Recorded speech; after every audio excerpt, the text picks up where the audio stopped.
Good evening. What's going on, folks? Welcome back to another live Carolina Panthers talk brought to you by Blitzball Champ Gaming here on the U to the Tube. I'm your host, Blitzball Champ Jason Ingram. Now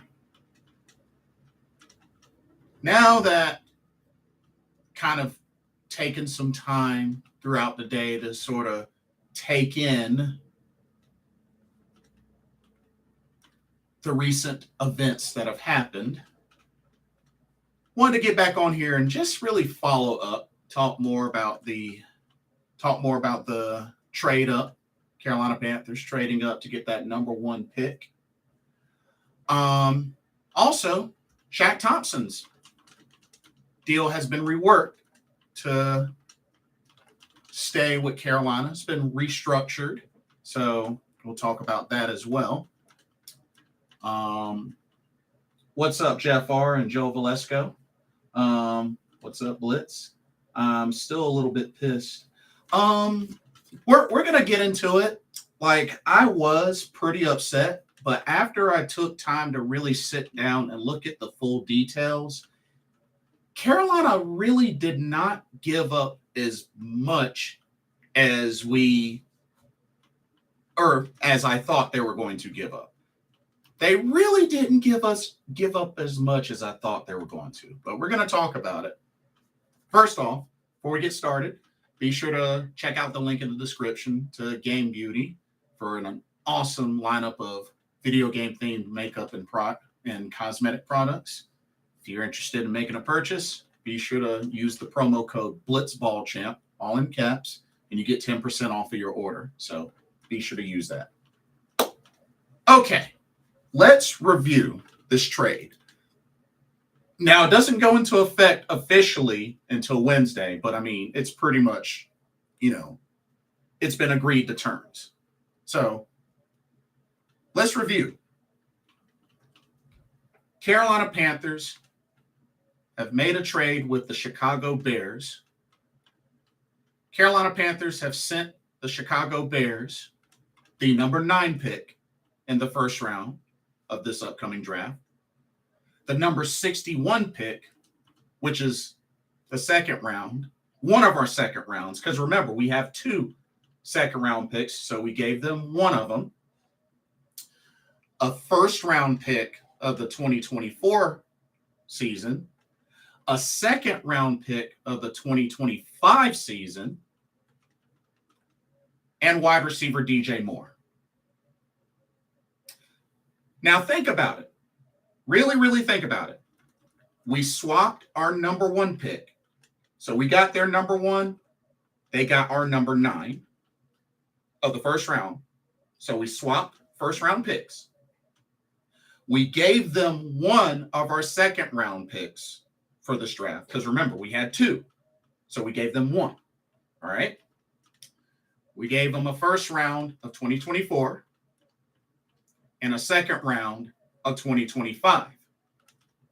So 1 pick for next season and a second round pick for the following season. And DJ Moore. When you really think about it, did we really give up that much? I honestly don't think we gave up as much as we probably could have. Carolina Pride, welcome to the stream. Jeff R says, we only gave up a first, 2 second rounds, and DJ Moore. Yeah, that's pretty much it.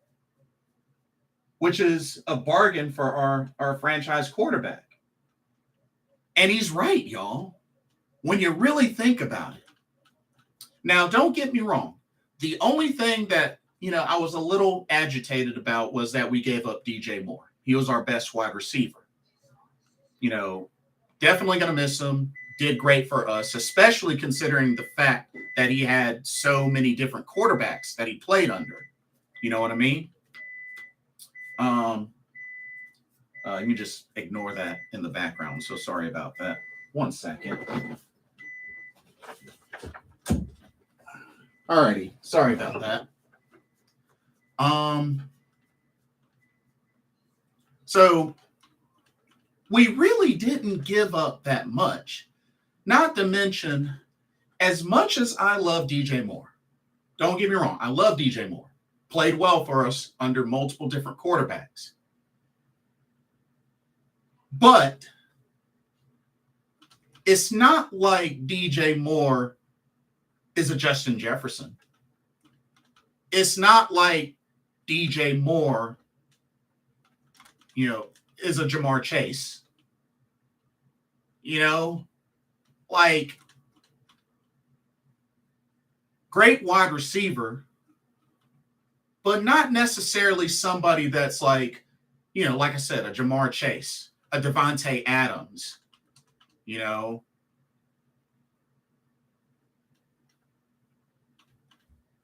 when you really think about it, a Justin Jefferson. You know what I mean? Joe Valesco says, I don't care about the pick we sent to them. I'm just mad we said DJ Moore. It should have been another player. What other player, though? I mean, you have to also think about it this way, Joe Valesco. They're going to go shopping for some weapons. They're not going to just go get a quarterback and not give them any weapons. We have to trust and believe that that Scott Fitterer is going to get weapons. I mean, we already got some contract restructures. Like, we gotta have some faith, y'all. We're going to get weapons. We're going to get weapons.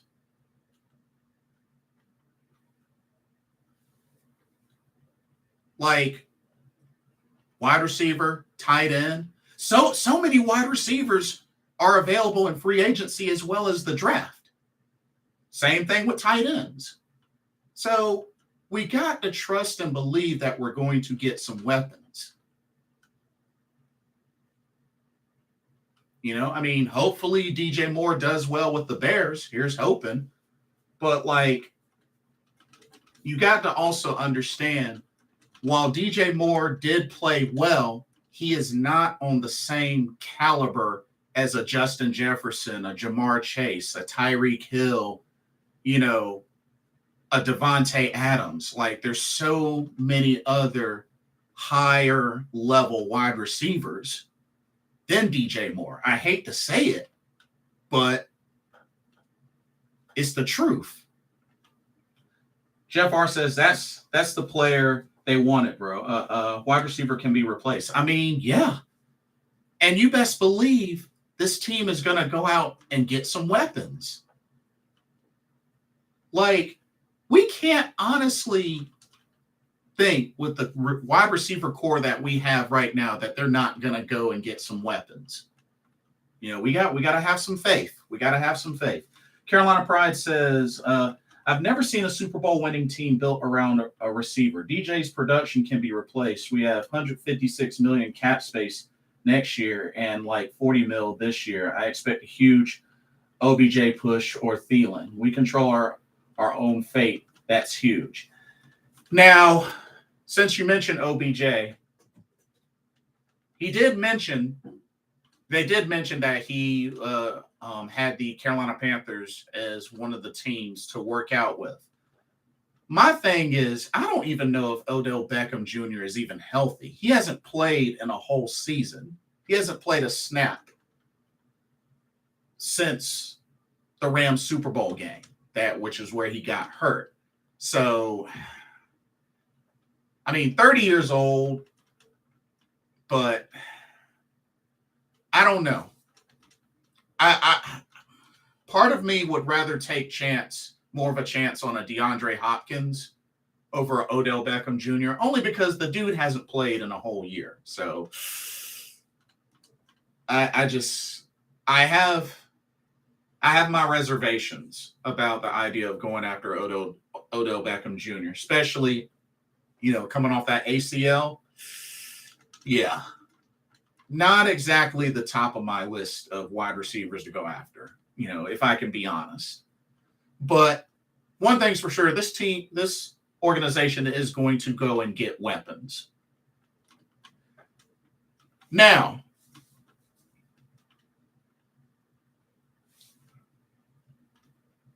I also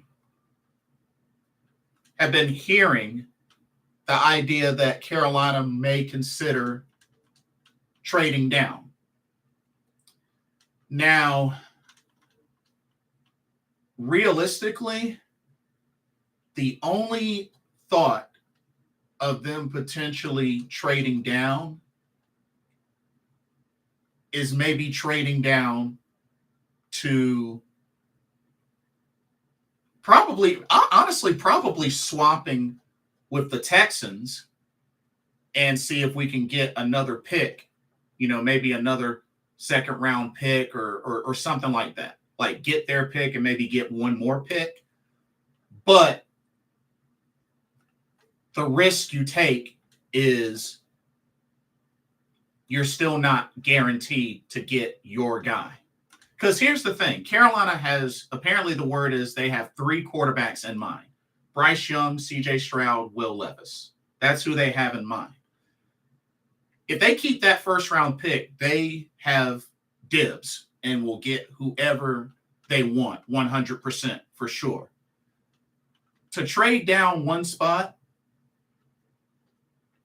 it's really going to be, a little bit lesser percentage, but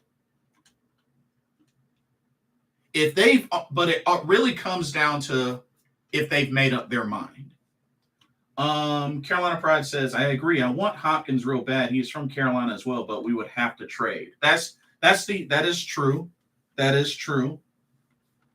How about this trade scenario? We give up a 4th, but we cover his whole contract. DeAndre Hopkins contract. Any idea what is on his contract? Joe Valesco says, would you like it if the Panthers trade down to number 2? Personally, I would have to say no, mainly because of the move that they made. Like, I feel like to make the bold move of going up to number 1, only to trade back down, I'm not so sure, me personally, I would do that. Because my thing is this. If you ask me, now I know there have been reports, but if you honestly ask me with my gut feeling, I think they've made up their mind on who they want. Otherwise, why would you go up to number 1? Why would you give yourself the 100% assurance by going up to number 1 if you have no idea who you're going to get? Like, you know what I mean, y'all? Like, that's my take on it. I could be wrong, but my thing is, why would you do all that to get the number 1 pick and not be sold on exactly who you want, or at least pretty freaking close to it? Yeah, you know what I mean? Carolina Pride says, I think the 3 quarterback thing is a smoke screen. I've heard and read CJ is the guy. Hopkins contract 2 years, 34 mil left. Interesting. Yeah. Well, yeah.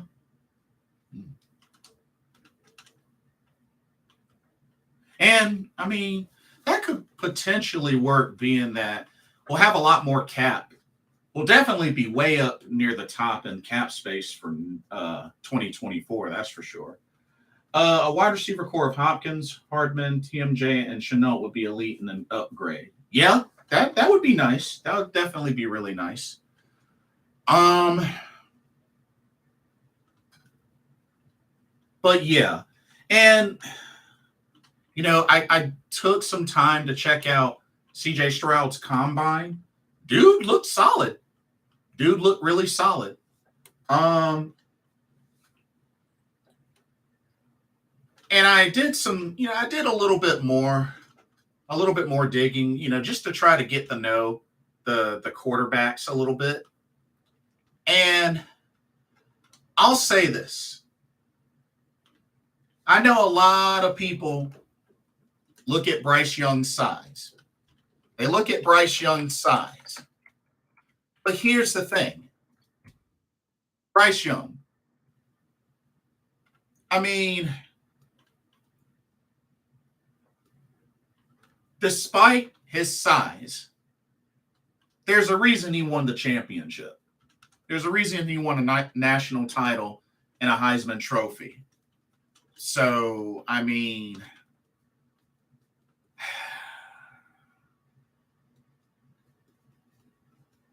he's in the discussion for potential number one pick for a reason.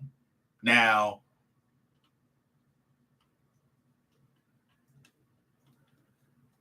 I understand the concern about size, but that can't be the end all be all. I mean, after all, look what happened to Cam Newton, and Cam Newton's much bigger than Bryce, and we saw how that went down. So,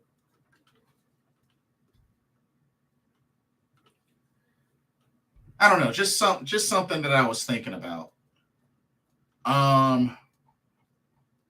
Anthony Richardson. I'm not necessarily sure that Anthony Richardson is number one pick at the top. So, I mean, maybe that's somebody to consider if we were still in the same spot, or maybe like at spot 6 or 5. But at number one, I don't see them going Anthony Richardson. Joe Valesco says, check out this deal. The Panthers give up number 1 for Texans number 2. Their second round pick. They have 2 first round picks for 2024. Let's get one.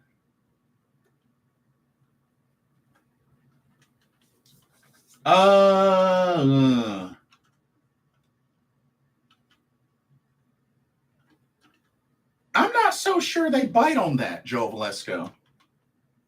I'm not so sure they bite on that. We give up R1 for their number 2, and we get one of their second picks and one of their first round picks of 2024. I don't see them biting on that. Not to move up to the 1 spot. I don't see them biting on that. I really don't. Maybe our pick and then one of their seconds, but a second and then one of their firsts of next year, I don't see them biting on that. If it was me, I wouldn't bite on that. If I was the Texans, there's no way I would bite on that. No freaking way. If I was the Texans, I would not bite on that. Carolina Pride says, we have never had a quarterback that could make every throw on the field with pinpoint precision, and the Georgia game displayed that perfectly. Anyone who says CJ can't run, watch Ohio State versus Northwestern. He ran for almost 100 yards. Yeah. So I've been told. Palmetto Money, welcome to the stream. Not biting on that at all. I agree. But I do want DJ Chark and Schultz. Oh, yeah, we definitely need to get tight end. Whether it's free agency or in the draft, we definitely need tight end and wide receivers. Jeff R. says the only thing they would give us is probably their second round, nothing more. Yeah.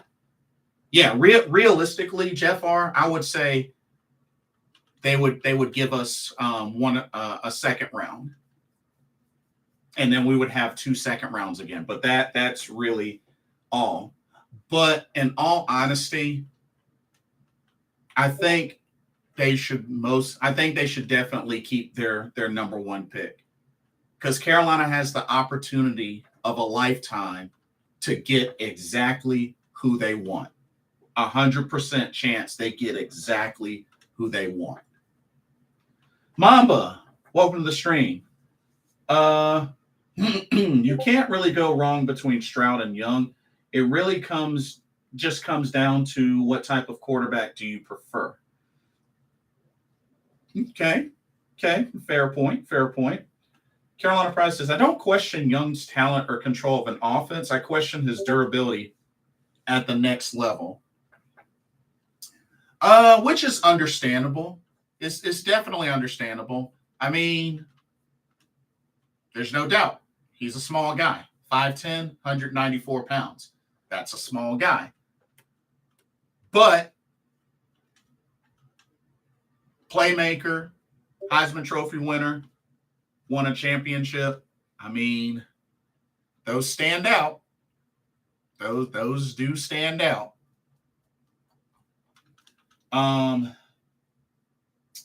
Palmetto Money says, what's your thoughts on moving Chen to linebacker as well, or have him be the rover player like Troy used to be in Pittsburgh? Oh, I definitely think they should move Chen back to linebacker, especially if they're going 3-4. Yeah, I'd be down. I mean, hey, that's where he did his best at. It was rookie season when he was at that position. I'm for it. I'm definitely for it. Carolina Pride says it's not height for me, it's weight. Ah, I see. Yeah. 194. Yeah. Not quite at the 200. Well, maybe he'll gain some weight between now and, OTAs. Maybe he'll gain some weight, somebody tell him to eat some McDonald's or eat some donuts or something. I don't know. Jeff R says, I agree with you, Blitz. 100% stay and draft the quarterback of your choice. Yeah. I think they got to. I think they really got to. Joe Valesco says he wants CJ Stroud or Anthony Richardson. So my thing is, Joe Valesco, I'm not really hearing a lot of Anthony Richardson being worthy of the number one pick compared to the other quarterbacks. I don't know. How do y'all feel about that? Because from what I'm hearing and such, and just based on history, like, I'm not really hearing Anthony Richardson being in the discussion as a number one pick. I'm just not really here. I mean, although I think he's, the biggest of the quarterbacks. I mean, 6'4", 232. But I mean,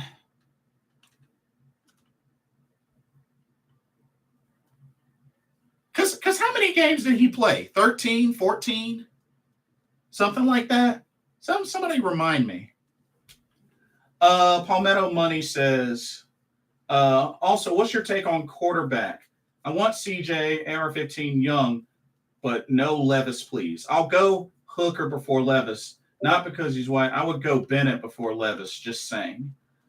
Personally, so I came into this not really with a specific preference, but I mean, if I had to pick, it would probably have to come down, being that we're at the number one spot now, I'd have to say it's got to come down between Bryce Young and CJ Stroud. Will Levis is maybe a sleeper, but Will Levis is another one that I'm not hearing as number one worthy. So I'd have to say either Young or Stroud. Young or Stroud.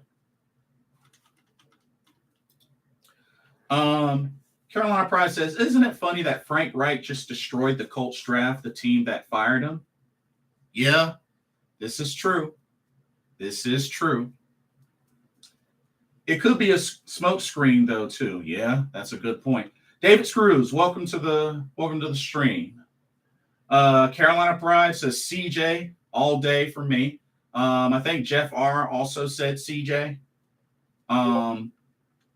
Okay, Palmetto Money says 13. Yeah, so AR-15 played 13 games. So, I mean, yeah. So, I mean,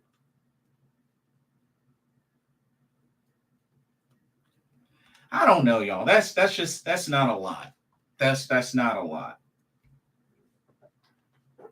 David Screw says, I was wondering, could we trade back to number 2 and acquire also the 13th pick with the Texans? If they really want the top spot, we could acquire more picks. Just a thought. And it's a reasonable thought, David. You know, we had mentioned about it a little bit ago. It's definitely a reasonable thought. But I think just from the fact that we moved up to the number 1 spot, like, we're assured 100% that we get exactly who we want.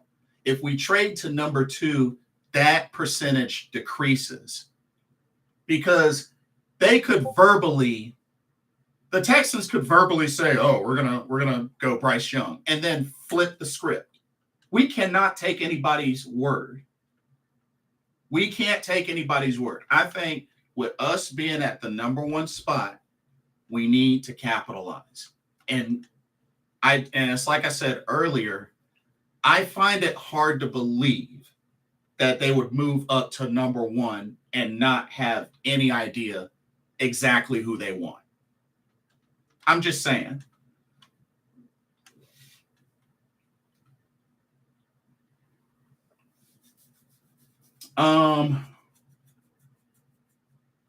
Imagine we select Stetson Bennett, number 1 overall. No. Mamba says, Young's size is a concern. People were saying that Tua was too small, and we're seeing what's happening to him. But you could put Young on a diet plan to get more bulk and just go from there. I mean, that is a fair point, Mamba. I just don't see it being the end all be all. And the reason why I say that is because look what happened to Cam Newton, and he's much bigger. He's much bigger than Bryce Young, and we saw how that went down. So, I mean, I get it, but I mean, it's one thing that separates him from the others, but I don't think that should be the end all be all. That's all I'm saying. You know. Jeff Arza, say it loud, draft Stroud. Say it loud, draft Stroud. Ooh, that rhymes. Say it loud, draft Stroud. I like that. Just saying, Scott could be playing chess. And, you know, we definitely should let Scotty Fitty work his magic. Definitely let him work for sure. Palmetto Money says, but you might not get your guy, but I'm down for more picks. We want a specific player. We already know who it is. It's just gamesmanship at this point. I mean, yeah. I don't know. Personally, the Texans could mention somebody and then totally go with somebody different. And if it's not our guy, then I mean, and the only reason why I specify that is quarterback has been a big need for us for a long time. And I would like to not guess on somebody, but be confident and go after somebody. You know, I don't want to guess. I don't want to wonder. I want them to have the assurance that whoever they're going to get, they go in on them, they get them, and they develop them, and they put him in position to be successful. Carolina Pride says, we play Chicago this year, DJ versus the Panthers, Stroud versus Fields. Who's the true QB1? The storyline writes itself. That's right. We do play Chicago this upcoming season. That is true. TK Gainey, I hope I said your name correctly. Welcome to the stream. Man, Stroud's and D-Hop next year. I'm calling it. Yeah? Hey, it would be nice. It would be nice. But I'm confident that this organization is going to get a quarterback some weapons. I really feel confident we're going to get some weapons.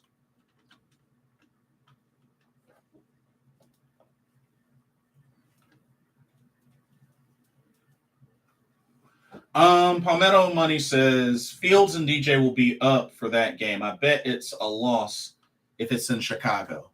Well, to keep it real with y'all, we haven't beaten Chicago in the last 2 meetings.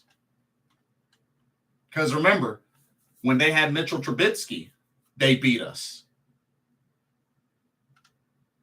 It's been a while since Carolina has beaten the Bears. When you really think about it. So, and the Bears, the Bears is an away game. It is an away game. So, yeah.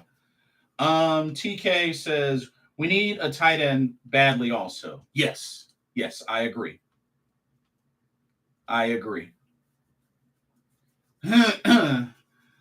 Davis Cruz says we have 11 Super Bowl coaches on this team. I trust it 100%. Frank said himself we're going to have the best coaches and best players. I'm all in, baby. Panther Nation, stand up. Panther Nation, stand up. Agreed. Palmetto says facts. I was at the Chicago game when Clausen was at quarterback. Bears had Peppers too. Yep. Whew. Yeah. It's been a while since the Panthers have beaten Chicago. So, yeah. Mamba says, I don't see why Houston would do that. Either way, they have their franchise guy within 2 years because they could go Will Anderson and then take Drake May or Caleb Williams or just take a quarterback now. Perhaps. I mean, the latter perhaps, but I don't know. I'm not so sure they're going to want to roll with Davis Mills. I don't think they're confident in Davis Mills personally, but I mean, but then again, Texans have been garbage for a while.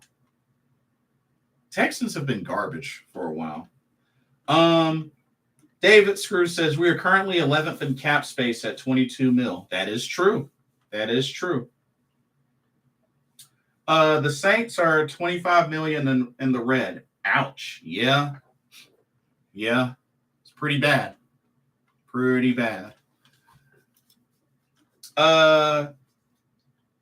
Joe Valesco says, I said we trade away Shaq Thompson for DeAndre Hopkins. Well, that's not going to happen now because they just reworked his deal. So, the reworked Shaq Thompson deal, let me get some deets on this. So they reworked Shaq Thompson's deal. So it's a reworked 2-year deal.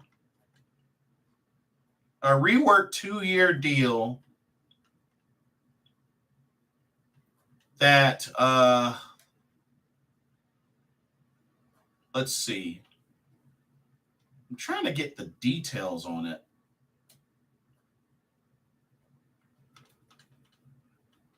So Shaq had a $24.5 million cap number. And supposedly that was able to save about 13 mil in cap with the restructured deal. So I really feel like, and not to mention, they want him in the transition to 3-4. And our defensive coordinator, Ejiro Evero, said he wants to coach up Shaq Thompson. So, I mean, I can understand it. I mean, it was either cut him, trade him, or rework his deal. They went with rework his deal. So, I'm all for it. They did one of the 3 options. Shaq Thompson stays. I'm cool with it. Palmetto Money says, I'm excited about the $150 million in cap space for next year. I think Tepper trying to create a long history, sustainable franchise. I agree. Like, I don't want just Hey, we finally got a championship. No, I want a Carolina Panthers dynasty. I want a true, legit franchise where the Carolina Panthers become a legit threat for years. Like a legit threat. I'm talking like Patrick Mahomes level threat. That's what I want. TK Gainey says Eric Ebron wants to be here as well. That is true. That is true.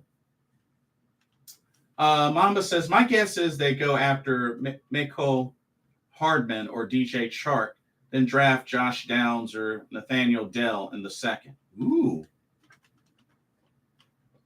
Interesting idea. Not a bad one. Definitely not a bad one. Palmetto Money says, if we can get Jalen Ramsey or another lockdown corner, it's over, especially if Horn stays healthy and dejacked. And if I remember correctly, I'm not so sure it will take a whole lot to get a Jalen Ramsey. But I don't know that for sure. But I would totally love a Jalen Ramsey or even a CJ Gardner-Johnson. I wouldn't mind a CJ Gardner-Johnson. I mean, he just played in the Super Bowl. So, like, I would take either.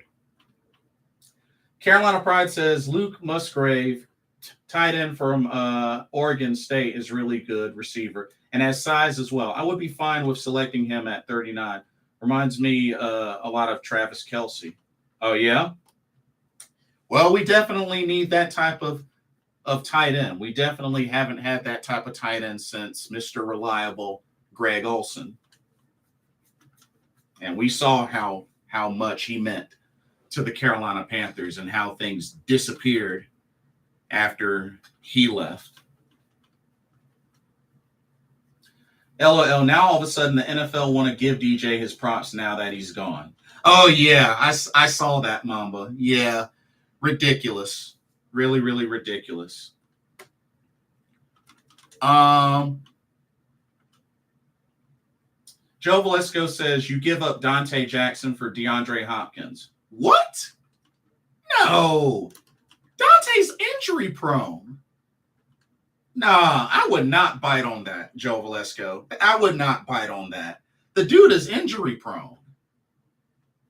He's injury prone. Yeah, no. If I was Arizona, I would not bite on that.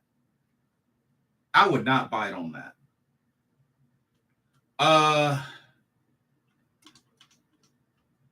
Palmetto Money says, facts, Carolina. All the teams that were in the conference finals had franchise quarterbacks and good tight ends. This is true. Check the receipts. This is true. This is true. But from a lot of talks, it looks like many are in agreement that CJ Stroud is the guy.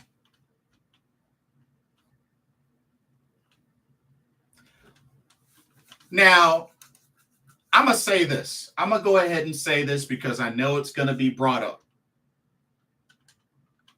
I know it's going to be brought up, but I'm going to go ahead and say this and get this out of the way. Because I understand why it would be brought up, but let me get this out of the way. For those out there,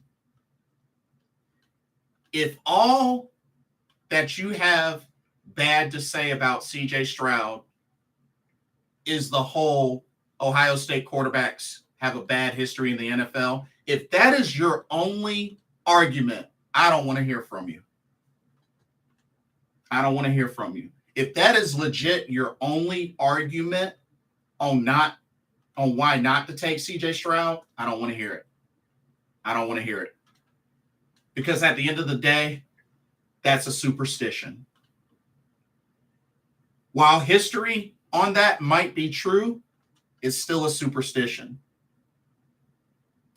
If that's your only argument on why not to go after a CJ Stroud, it might as well be null and void. Might as well be null and void.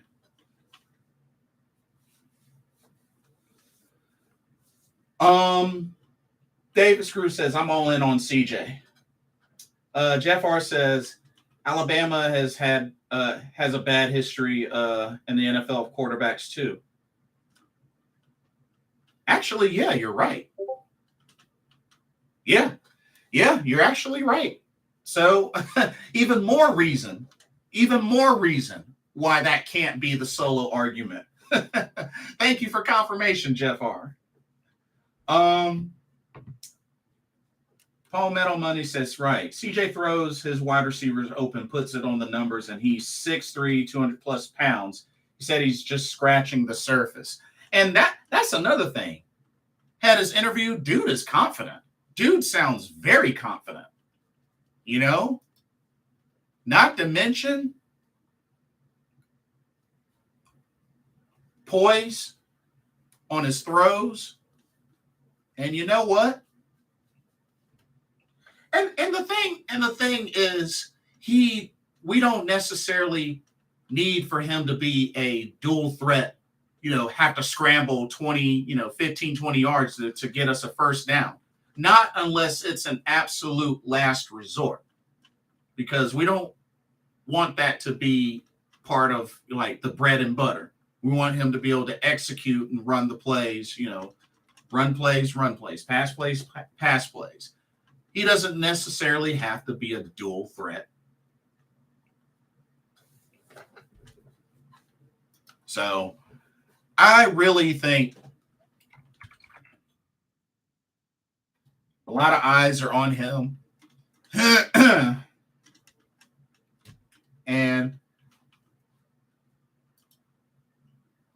And honestly, how he takes care of the ball. I mean, say what you want, but 2 back-to-back seasons where he hasn't thrown less than 6 interceptions, that says something. 40-plus touchdowns and 6 or less interceptions, that says something. Not to mention, last time I checked, Ohio State is a pretty huge and prestigious college, especially for football. I mean, somebody correct me if I'm wrong. Last time I checked, Ohio State, which I visited last year for a tech conference, beautiful campus. Last time I checked, Ohio State is a pretty high prestigious college. I'm just saying. Let's see. Paul Metal Money says, not going to lie, though, if AR-15 can get coached up correctly and get experience, he could be the cheat code. But I think hero ball, Cam Jackson would be more prone to get injured. That's fair. That's a fair analysis. That is a fair analysis. Mamba says, yeah, that argument is very ignorant, especially when Fields is on the verge of the breaking. And Burrow is one of the best in the league. I'm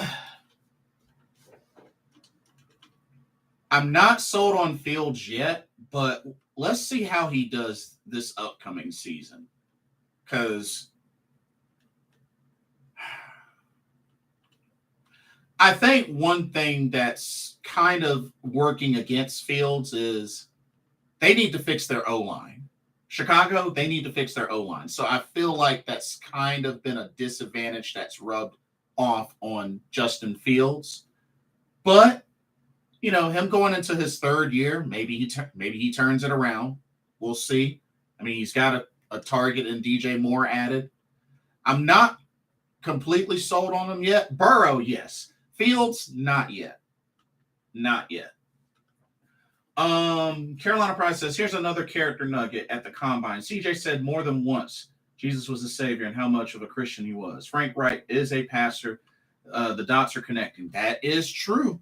That is part of Frank Wright's background. He is also a pastor. That is true. That is true. Jeff R says, I watched his combine carefully. He was nearly perfect. And the throws he missed, he immediately corrected at the very next throw. The kid is legit. Not to mention, I remember watching the highlight video. It was like he didn't throw an incomplete pass, his first incomplete pass until like, what was it?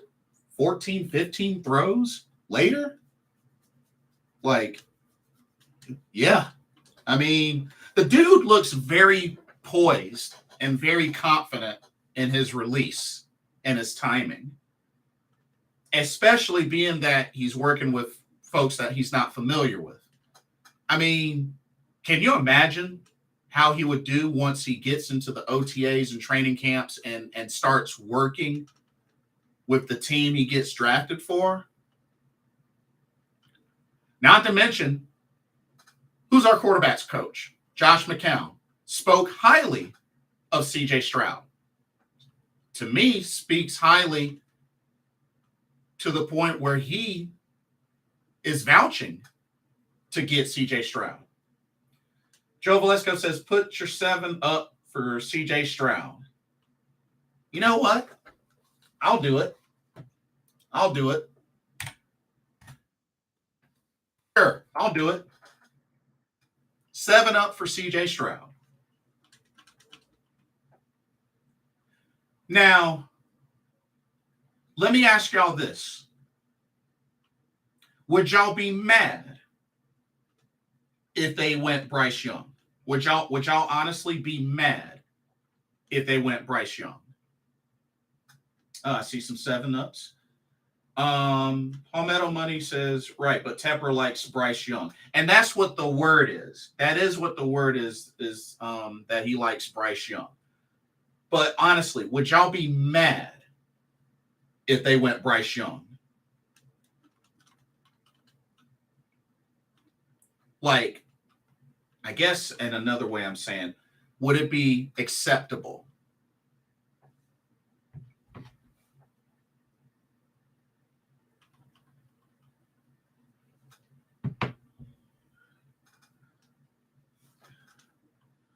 David says, I'm concerned we are drafting Will Levis, which I don't want at all. Okay. Jeff R says, yes, I would be a little upset. His height and weight concerns me. Okay. So Palmetto Money says, not really. He's a Heisman winner, and we got Matt Corral to back up, so I'm cool. And I still assume that Matt Corral will at least have a chance to compete for that starting spot. Hopefully he returns healthy. I mean, I know a Lisfranc injury is not easy to return from, but it's not impossible. Okay, so it sounds like the general consensus is Bryce Young is great, but the main concern is height and weight. Am I pretty much following along? That those are the 2 major concerns when it comes to Bryce Young. Just plays great, but size. Mamba says, I love Stroud and Young, so I would be happy with either one. Okay.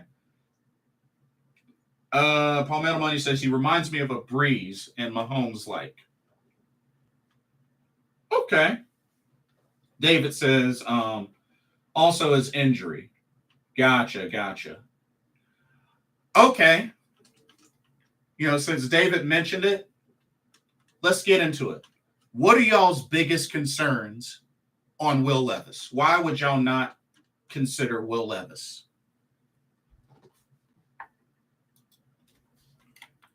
Like, what stands out to you about Will Levis that would make y'all say, heck no?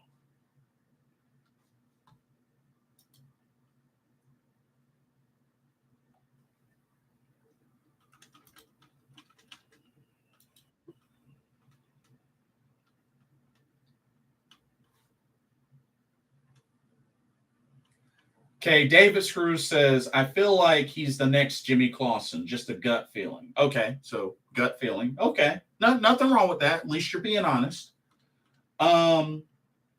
Decision making. Palmetto Money says, decision making reminds me of Wentz. Well,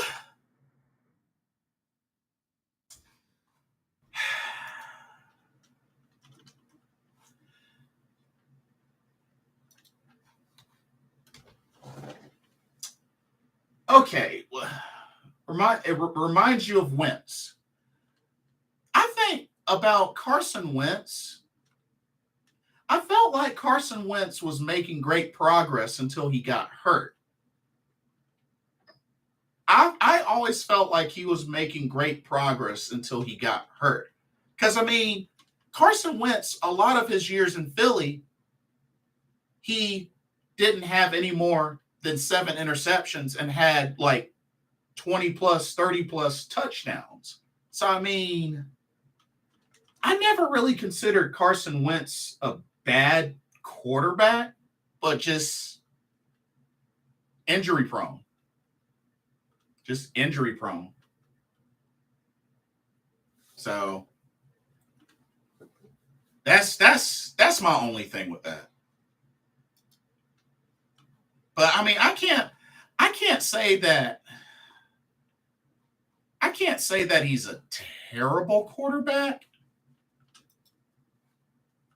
I mean, I think he's a good quarterback, just injury prone.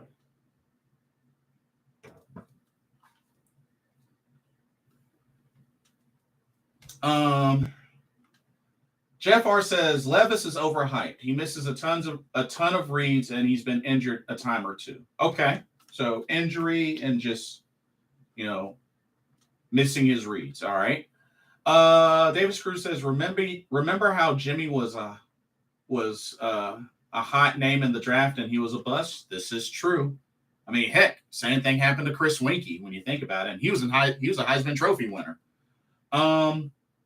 Carolina Pride says, ooh, he's got some specifics. All right. Number 1, he is slow at reading through progressions. Number 2, doesn't really make checks at the line of scrimmage, struggles to read coverage. 3, or accurate quarterback needs to be able to make accurate throws. It's a good breakdown. Good breakdown. Mamba says decision making and pocket awareness. Palmetto Money says he did go 14-2 in Philly. That is true. That is true. Ernest Capu, welcome to the stream. Carolina Panthers free agency tomorrow. The 15th.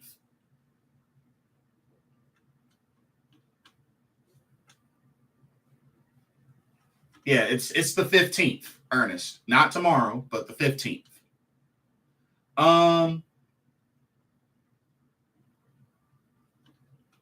Palmetto says had 27 touchdowns and 9 interceptions in Indy 2 with Frank Reich. That is true. That is true.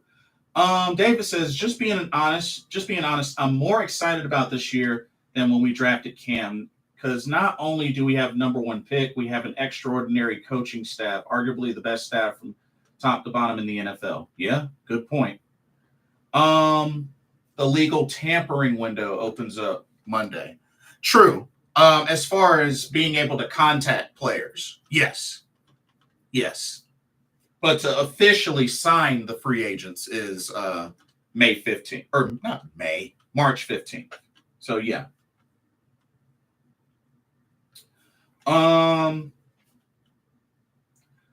Palmetto says, do we offer Darnold a smaller contract or go after Jacoby or just rock with the rookie we draft? What's your thoughts? Well, personally, so as of right now, our quarterback core is Matt Corral and Jacob Eason. We don't have PJ. So I would honestly say I would not be 100% against bringing Sam Darnold back as a bridge. It just depends on cost. Jacoby, I mean, maybe. I mean, Frank Reich has worked with Jacoby, I believe. So, I mean, I think a veteran quarterback would be nice to have as an insurance policy. Just, we probably want to get a cheap one. But I think at the same time, all eyes are going to be on the battle between Matt Corral and the quarterback we draft. I think that's where really the focus is going to be on. Ernie Hardy, welcome to the stream. You know who they are looking at in the free agency? There were a couple of names that came up. Now, for quarterback, I'm not too sure, but word is that they were talking with about Sam Darnold, about potentially bringing him back.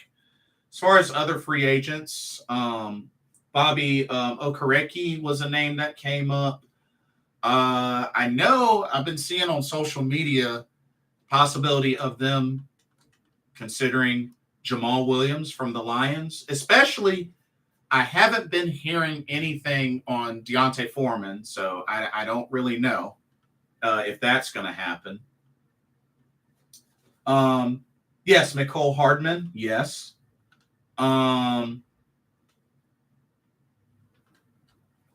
Let's see. Could we afford Jimmy Garoppolo? No, I do not want Jimmy Garoppolo. He's injury prone.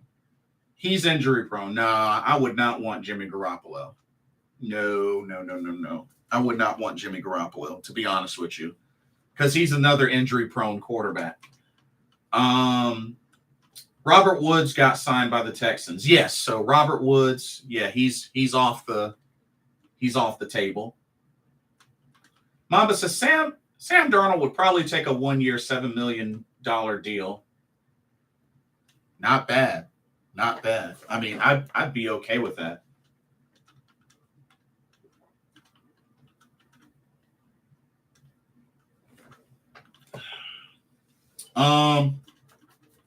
Let's see.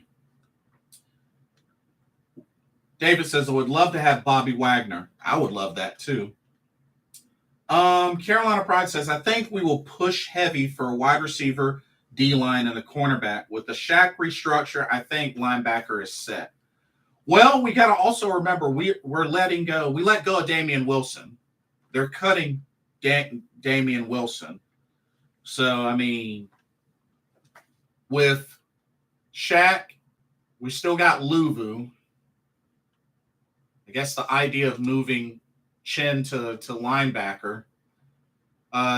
Xavier Woods got his contract restructured. So I mean, I think we should definitely get another linebacker. I think we should definitely get another linebacker, unless they are going to give unless they're going to elevate Brandon Smith.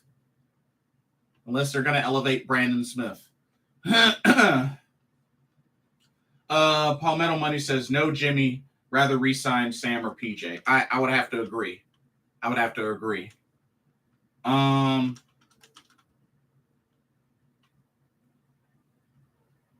Let's see. Mamba says, they were at OBJ's workout, but OBJ is asking for $20 million a year right now, so I would not do $20 million a year.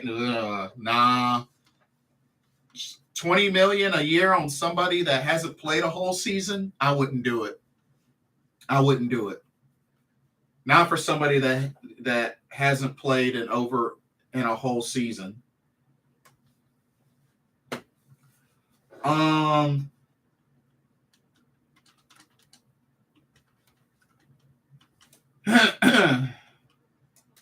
Palmetto says, we had the rookie last year too at linebacker. He showed well, and they might keep Corey Littleton. Brandon Smith. I like Brandon Smith. I definitely like Brandon Smith. What does well in coverage, and he's a hard-hitting linebacker.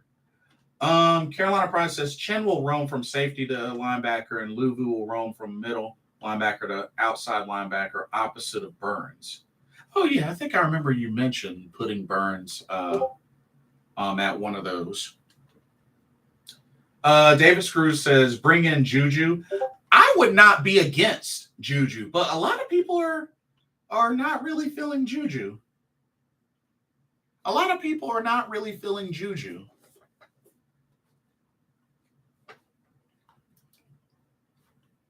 So, I mean, I don't know.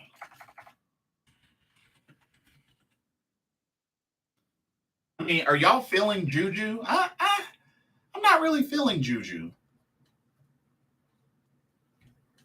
So that's just me.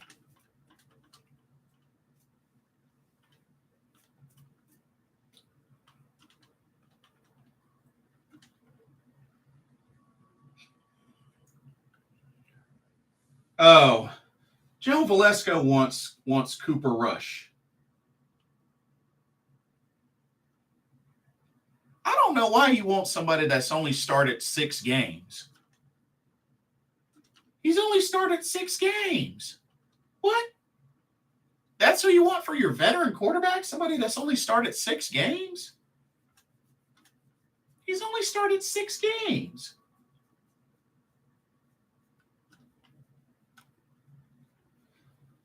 So Joel says no Juju. David says I just want to win. Oh, we all do.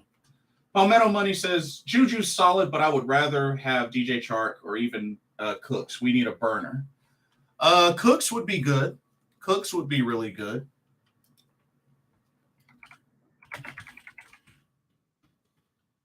Chark.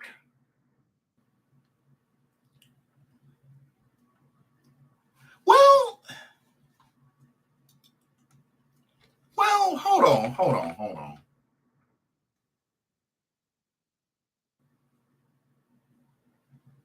Really, Palmetto?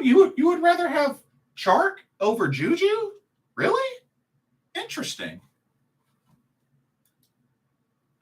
Like any particular reason or just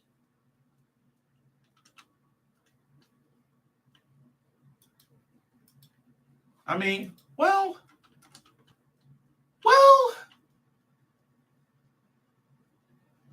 I do have to remember the awesome season Chark had with the Jacksonville Jaguars early in his career, going over 1,000. I mean, okay, you know what? That's a fair argument. That's a fair argument, Palmetto. That's a fair argument. And yeah, Chark is 6'4". That is true. He is taller than Juju. I mean, Juju's had the more recent great season, but you know what? That is actually a fair argument. That's a fair argument.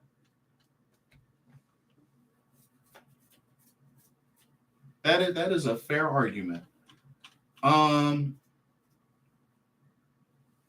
No, Cooks is not a free agent. Chark was coming off of injury. Ah, gotcha. Fair enough.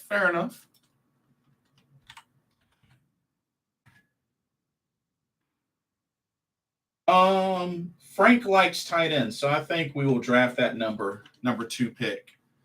Yeah, I was thinking either we draft one or lock one up in free agency. I'm okay with either personally, but I definitely see us getting a tight end. Most definitely. I'm curious. Let's look at wide receiver right quick.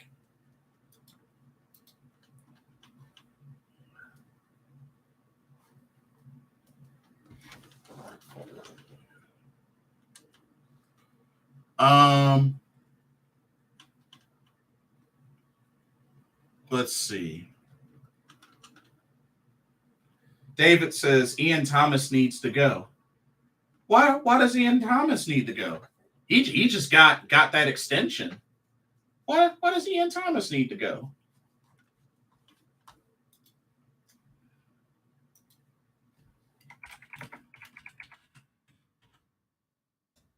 Whoa. 1 second.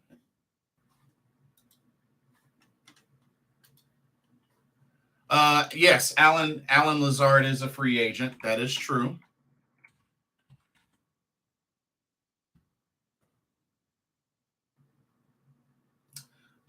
Palmetto says, I just see TMJ got wheels and he can high point the ball. Could you imagine him with another reliable wide receiver and a pass catching tight end?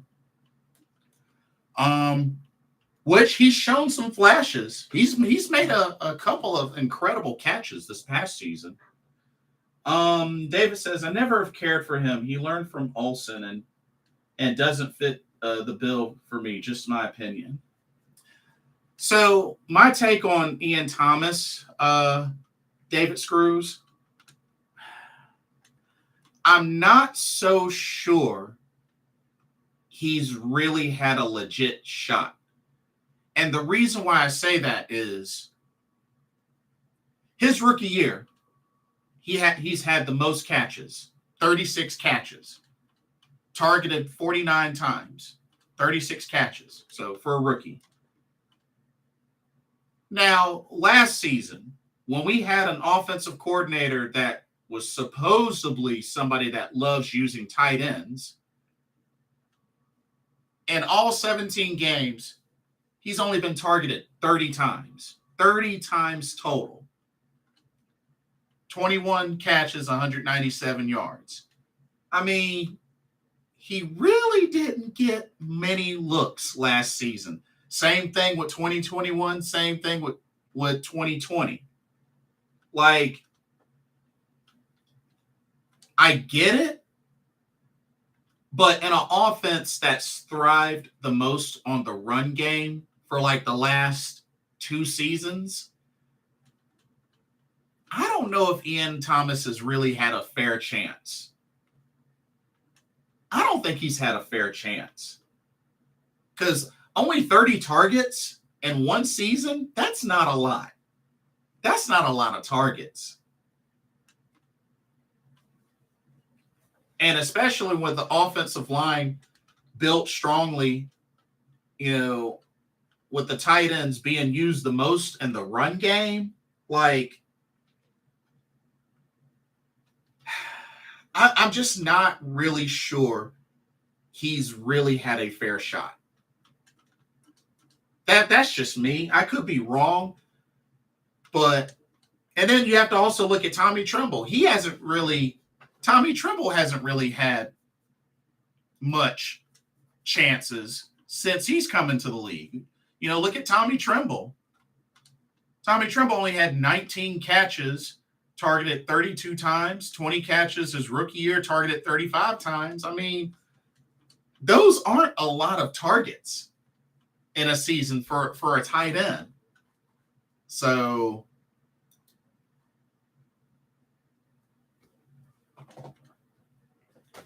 Palmetto says, I'm not sold on Ian either. I like Tremble more. He's got more upside. Ian is the best blocking tight end we have. We could put him at fullback, perhaps. Use him more like Kyle, the fullback in San Francisco. Ooh. That's actually not a bad idea when you think about it, because he has good hands as well. Valid point. Yeah. Carolina Pride says, watching Ian Thomas run routes is like watching paint dry, just slow. I mean, when he gets called to run routes, maybe the rule error made me hate him. Well, the rule error was definitely a bad era. And I think, honestly, if it wasn't for Matt Rule, Steve Wilkes would probably be our coach right now. Because I think he definitely helped in ruining Steve Wilkes' chances. I mean, Steve Wilkes did what he could do, but I really feel like Matt Rule also played a role in ruining his chances. You know what I mean? So, but Steve Wilkes is in the past, though. I mean, we got a monster coaching staff.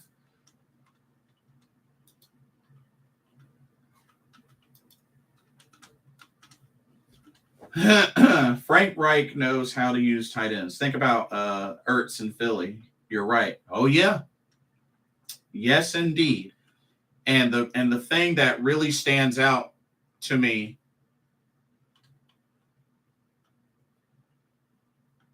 is the fact that he emphasized how important getting chunk plays are.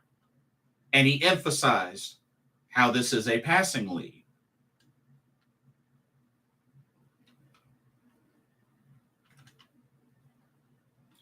Because, and the reason why I emphasize these points, I was actually talking with like one or two friends of mine, because one or two friends of mine, there were a couple of friends of mine that were just really, really angry about this trade.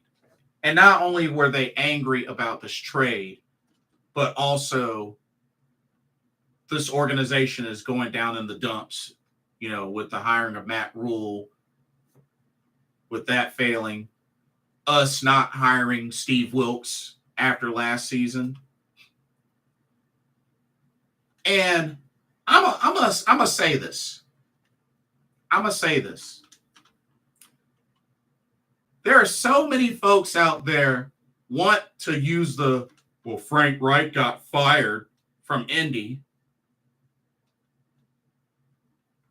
You know what? I'm gonna address this, and then I'm gonna move on. I'm gonna address this, and I'm gonna move on. A lot of folks want to point out, well, Frank Reich got fired from Indy, which he addressed and took responsibility for the decision making there. Also, got to remember, we're talking about a coach that has a record of 40, 33, and 1 versus a coach that has a 9-19 record.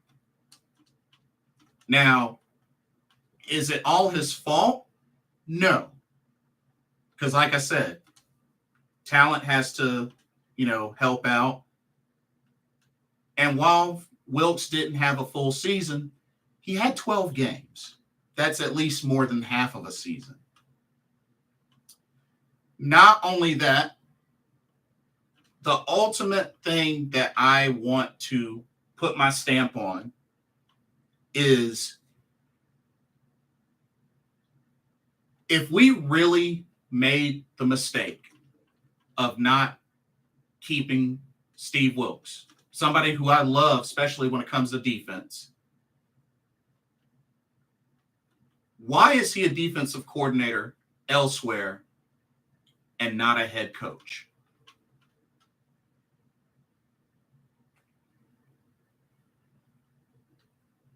I'll say one more time.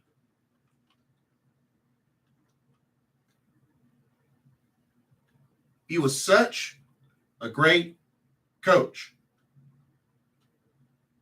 Why is he not a head coach? Why is he once again a defensive coordinator elsewhere? And I'm going to leave it at that.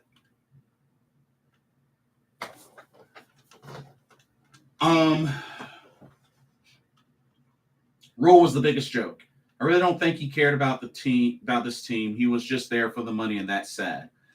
And didn't he at one point have like a coming to Jesus moment and was just like, yeah, I threw Cam Newton under the bus? I think he admitted to that. How about DeAndre Hopkins, Alan Lazard, and Terrace Marshall Jr. for the Panthers wide receivers core? Wouldn't be bad. That wouldn't be bad, Joe Valesco. That actually wouldn't be bad. When Rule was fired, I was so happy. Oh, I think the whole Panthers nation was. The whole Keep Pounding nation was. Jeff R says, Wilkes deserved the job, but Reich is better for the organization. We're in good shape with this coaching staff. I'm happy that he at least got the opportunity to compete and actually interview. But a big part of me really is sold on if we made the playoffs last season, it wouldn't even be a discussion. He would be hired like that without having to think twice. But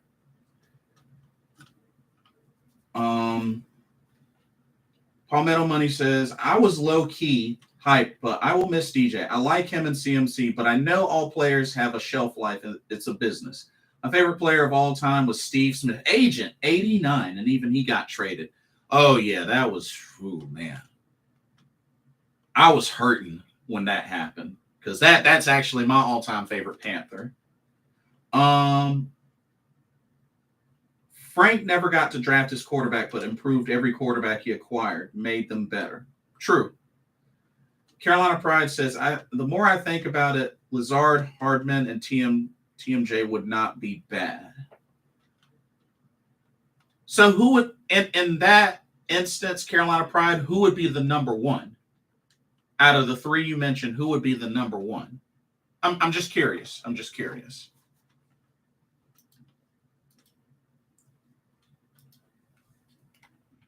But I really strongly believe that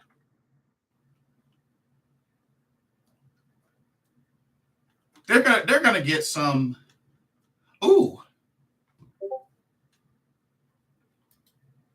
there's or wait a minute. Never mind. Man, there's a lot on social media. Just thank you, DJ. Thank you, DJ. Yeah, gonna miss DJ more. Really gonna miss DJ more.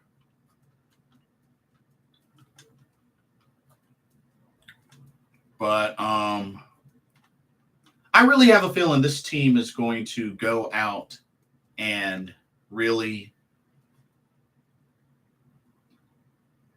get some great weapons. I think we're going to get some good weapons.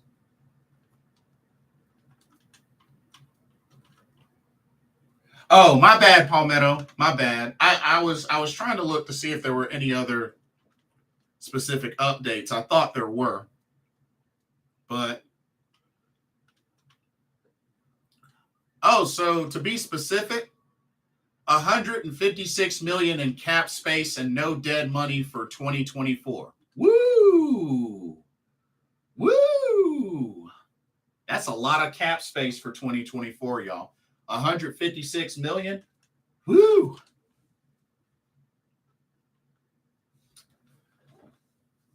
David says, I think we're going to come out gunning this year. Seriously, Frank pumps up the team just like Wilkes and an offensive-minded coach. I'm so pumped. Jeff R says, to be honest, you don't need a number one target. Distribute the ball to all our wide receivers. Shi Smith and LaVisca are there too. Yep, they are still contracted. And after all, when you really think about it,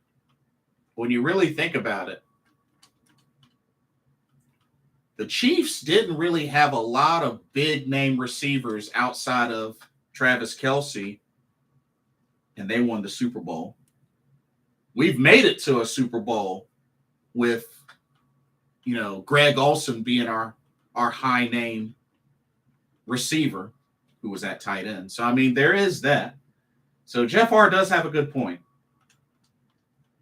Good content, brother. Enjoy your podcast show so far. Thank you so much, Palmetto Money.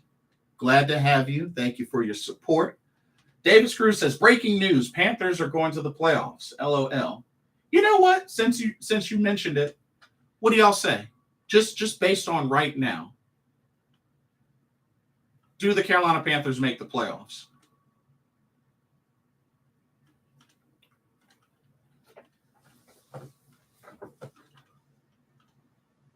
We were previously 7-10. So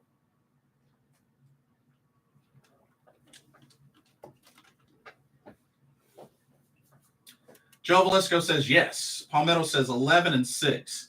Jeff R says CJ Stroud equals playoffs. Yeah.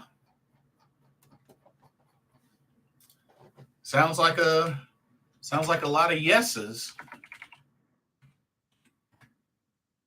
Sounds like a lot of yeses. And we do have to remember, When Frank Wright had his first head coaching season with Indy, they made the playoffs.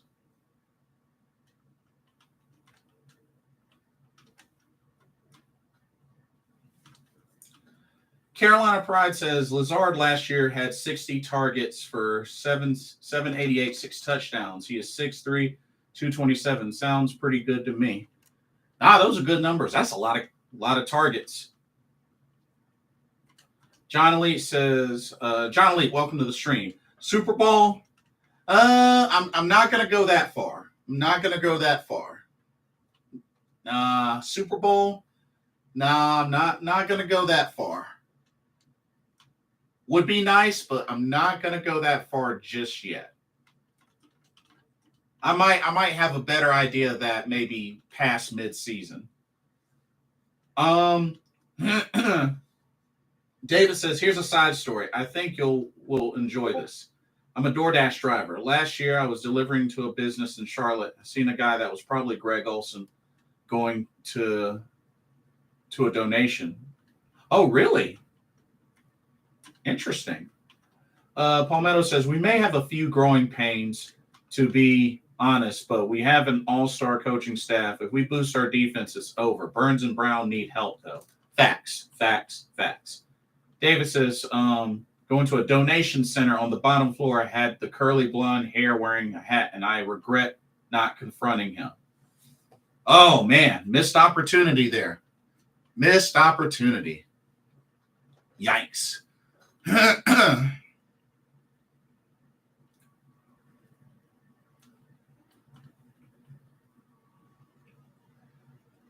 But I tell you, you said and was tall. I knew it was him, just didn't talk. Oh, I see. Palmetto says, get that autograph at least. David, come on. Yeah, missed opportunity.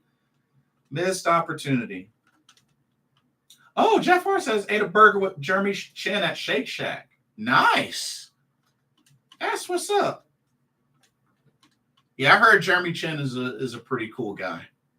He's a pretty cool guy. But you know something? I have to admit, can you imagine the jersey sales if we were to draft a CJ Stroud? Oh, man. I can imagine the jersey sales will go like crazy. Like,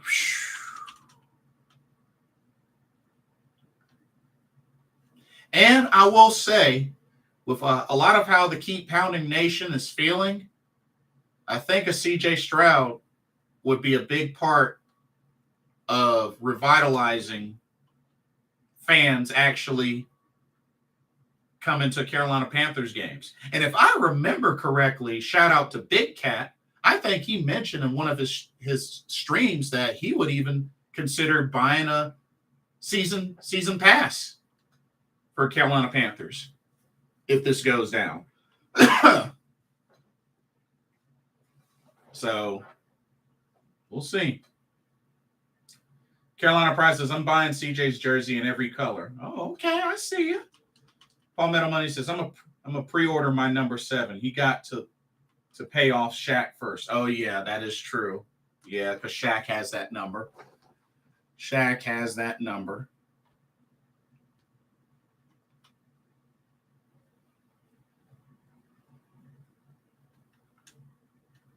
Whoa. Did y'all know that according to press box stats, that Shaq Thompson is 4th on the team's all-time tackle list, trailing Kuechly Davis and Mike Minner? Wow.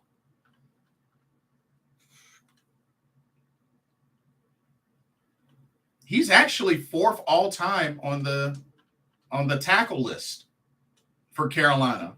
Dang, I did not know that. I did not know that, actually.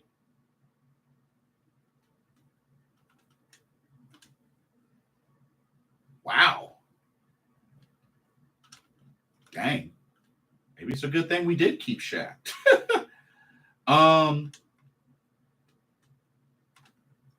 That's a good point. Yeah, Shaq's going to have to cough up that number 7. Yeah. Shaq is solid, just had a high cap number. Yeah. But it looks like they fixed it. They definitely fixed it some. And Ejiro Evero looks to be very excited to be coaching him, going to be working with him. So, hey, we may see an even more evolved Shaq Thompson this upcoming season, y'all. Glad we are keeping him. Yeah, same.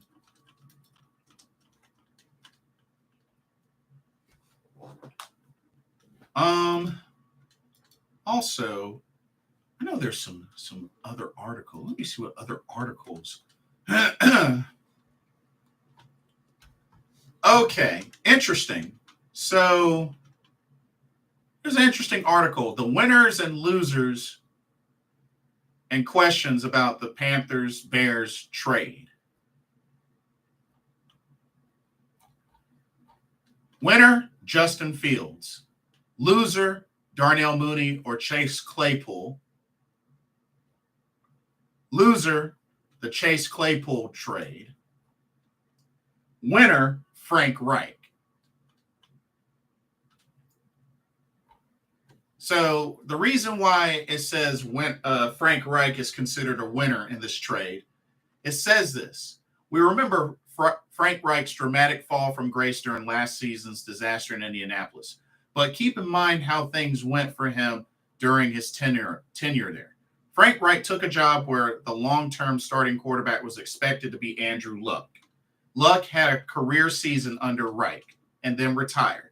That is true. We all have to remember Andrew Luck had the best season of his career under Frank Reich, but then he retired. Frank Reich cycled through seasons with Jacoby Brissett, Phillip Rivers, Carson Wentz, and finally Matt Ryan before the organization exploded last fall.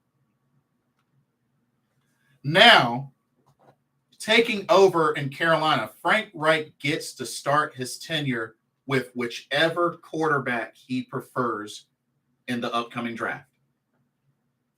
The quarterback is presumably going to be in place for at least 3 seasons before the Panthers have to make a decision about the passer's future. Reich is probably on a similar timeline. After not knowing which quarterback he was going to start from year to year or even week to week by the in Indianapolis, being able to start with one guy must be appealing. So Frank Reich is in a very interesting position. Okay. Another loser they have listed is the quarterback chosen number 1 overall. Wow. They have the quarterback chosen number 1 overall as loser. You know what? Let's find out why. It says, this is a little harsh. Every player dreams of being drafted number 1, and that will be an incredible moment in the life of whomever gets selected. Frank Reich is a very good coach. The Panthers have a solid offensive line with a legitimate, excellent right tackle in Taylor Moton and last year's number 6 overall pick and left tackle Ikem Ekwonu, who struggled as a rookie. I think he struggled to start, but I think Ekwonu finished strong. But that's just me. Ekwonu likely will be fine, though. And there are a few things a debuting quarterback needs more than bookend tackles. Rookie quarterbacks also need receivers. However, and the Panthers suddenly don't have any. With more out the door, the top wideout on Carolina's depth chart is Laviska Shenault, Terrace Marshall, Shi Smith. It isn't pretty. Ian Thomas and Tommy Tremble are competent tight ends, but this is the league's worst receiving corps on paper at the moment, and it isn't particularly close. Carolina still has the number 39 overall pick and can use that on a receiver in the draft, which would make sense given its glaring need at the position. With $23 million in cap space, it might also look to make a deal for DeAndre Hopkins, who grew up 130 miles west of Charlotte. Even if the Panthers add one significant receiver to replace Moore, though, this is an offense that won't be giving its new quarterback much in the way of receiving options. which I think will be fixed. I think this will be fixed. I truly believe. Palmetto says, facts. Right just feels right. See what I just did there? Oh, yeah. See what I just did there? Frank Wright just feels right. He was the first quarterback for our team anyway, and now he gets to bring a championship here too. True. Can't make this stuff up. God has a funny way of elevating people who are faithful. You got it? Amen. David says, we need to get Deontay Brown on this line. Deontay was a beast at Alabama. Give the man a chance. I would love to see him have a chance, but he's got to get his weight under control. If he can do that, I'm all for it. But if he doesn't do that, then he's going to get released. So I hope he can stay because I think he has potential, but he's got to get the weight in check. Another loser that they have listed here is Matt Corral. Wow. So let's see why they say Matt Corral is also listed as a loser. It says in the NFL, opportunity can knock and pass by before you even get a chance to open the door. The prior regime traded up to draft Corral in the third round of the 2022 draft, valuing the Ole Miss product as something closer to a second-round selection in the process. If Corral had stayed healthy, there's a decent chance he would have filled in for the misfiring Baker Mayfield at some point during the season. Instead, Corral was sidelined for the season after suffering a Lisfranc injury during the preseason. Matt Rule, the coach who was willing to trade up to grab him, was fired. And while it looked like Corral was in position to compete for the starting job this season, the move to trade up all but ensures the 24-year-old won't be the quarterback of the future for Carolina. We'll never know whether Corral was going to be the guy, but injuries and fate can be cruel. I mean, y'all think they making a point with that? You think they made a point with that? I mean, after reading that, it's kind of an understandable point. It's kind of an understandable point.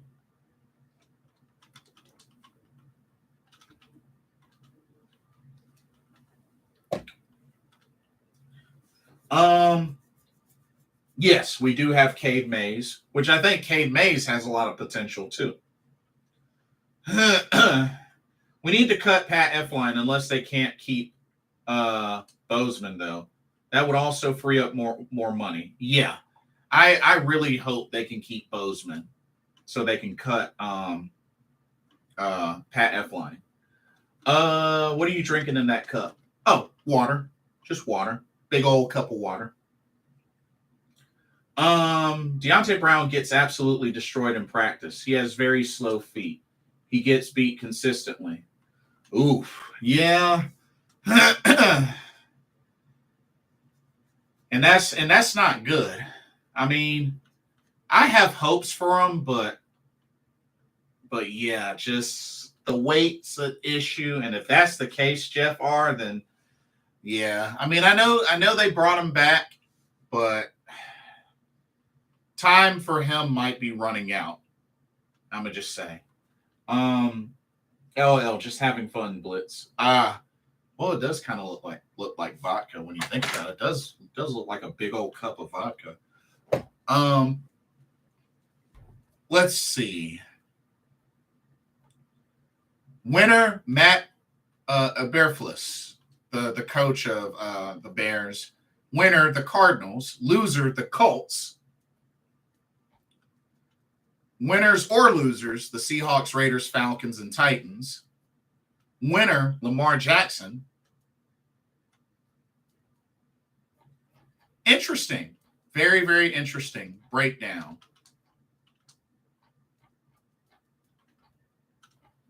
Very interesting breakdown.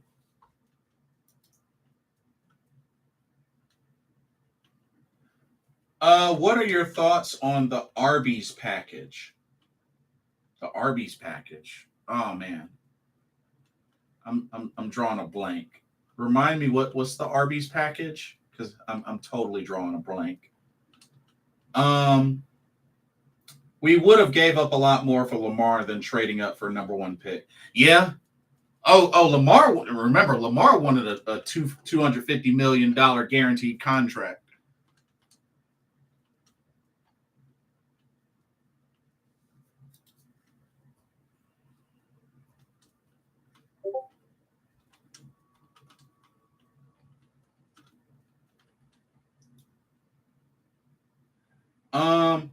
I love what we did to the Detroit Lions and Seahawks last year. We developed an identity, and Frank likes to run the rock too and do RPOs and play actions off the run. Yeah, and he also, emphasizes getting chunk plays and getting the ball downfield. So I expect to see a lot of that. So the grade for this trade, the Panthers grade, B minus, the Bears grade, B plus.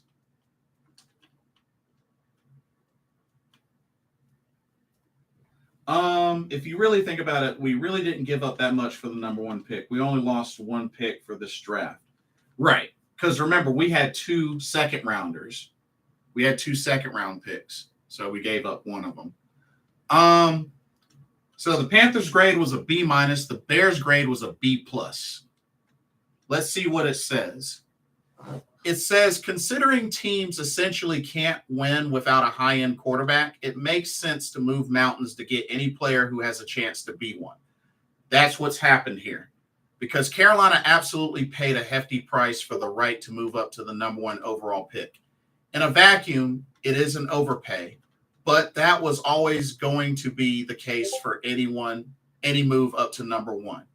By our approximate value-based draft chart, the Panthers overpaid by the equivalent of a 6th overall selection before even accounting for the inclusion of more. However, that calculation doesn't know Carolina is trading up for a quarterback, which changes everything. Quarterbacks have a far higher ceiling than any other position.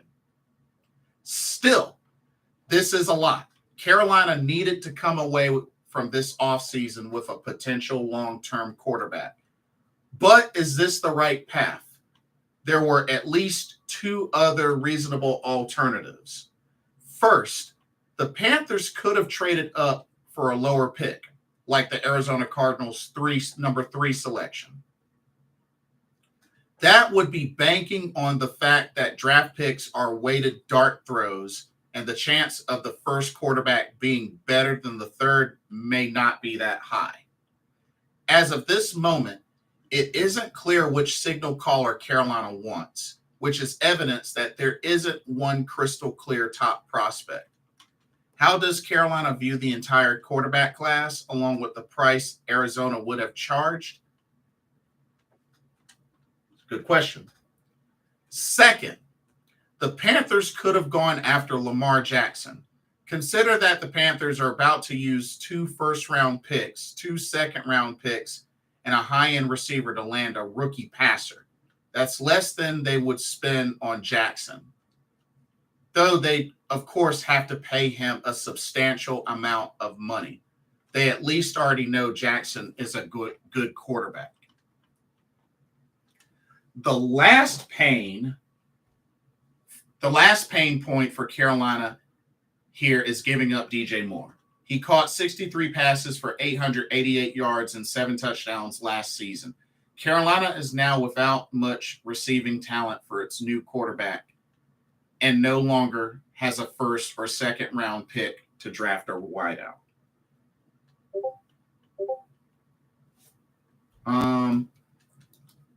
Let me see something. Palmetto says all the big guys. We have the meats, Arby's packages. Christensen called it up front. Remember, we put Mays at fullback and just kept it running with Foreman and Chuba. Oh, I mean, I was down for it. I mean, in a running situation, I felt like it worked well.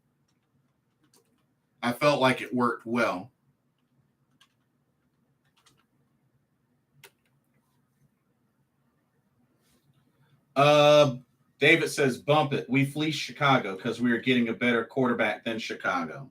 There you go. Okay.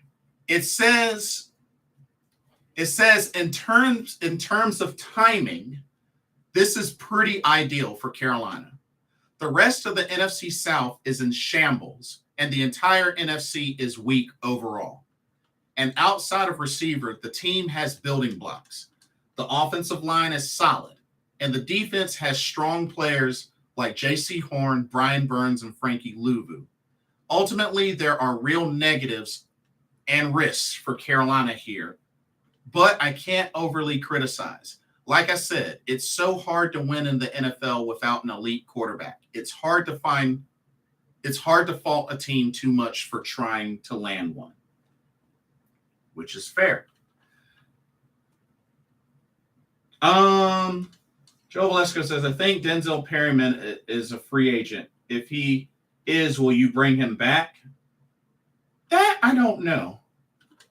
That I'm not too sure. Because, I mean, it was weird how that ended up. It was really weird how that ended up. Because, I mean, he was hurt when he was with us. So, I mean, it was weird. It was really, really weird. I don't know how to feel about that one. Quell Davis, welcome to the stream. What's up? Good to see you.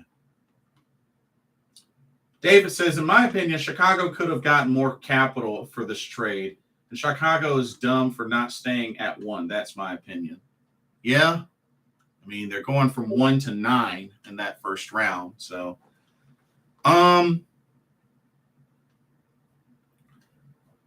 that's why that's what they have to say about Carolina in this side of the trade. Now for Chicago in this side of the trade, it says, okay, on to Chicago. It says, in a single trade, the Bears accelerated their roster turnaround and will be able to help quarterback Justin Fields. Credit general manager Ryan Poles for being willing to trade down all the way to number 9 to gain extra value, which I was shocked that they were willing to trade to number 9. Too often teams end up getting married to where they are slotted and not wanting to deviate far from that spot. Once Chicago elected to stick with Fields, it wasn't going to use the number 1 overall pick on a non-quarterback, which is a fair point. Thus, the Bears walked away with far, far more out of this deal than the number 1 pick was worth to them. And the approximate yield of an extra 6 overall pick is assuming Carolina's future picks are in the middle of its respective rounds. In reality, the Panthers are going to have a rookie quarterback, which means the chances of their season going sideways and ending up with one of the top picks in the 2024 NFL draft is significant.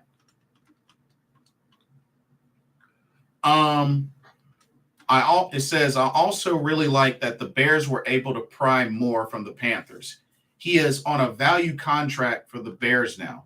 From Chicago's perspective, it's a 3-year, $52.3 million deal with only the first year guaranteed per ESPN's roster management system.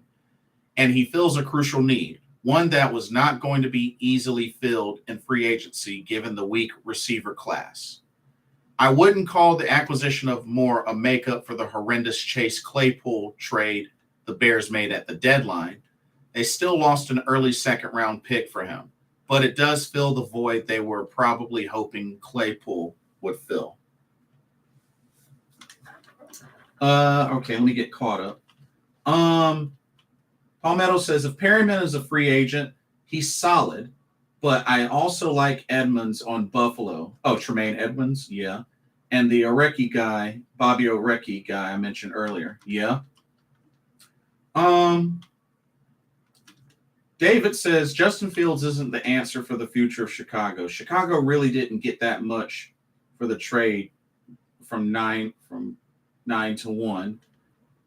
Bears should have stayed at 1 and got a better quarterback. Plus, we got more. Cap from the DJ trade. Yeah, because,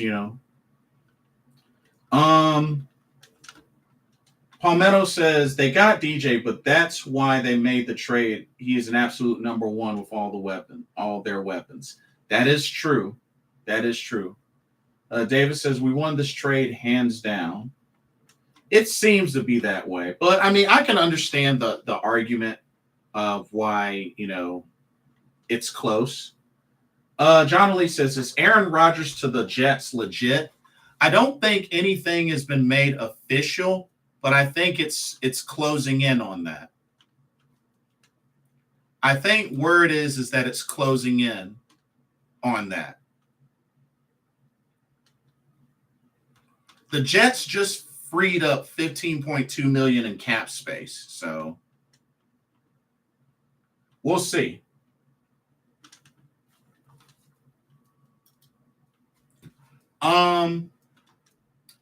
It says, ooh, interesting.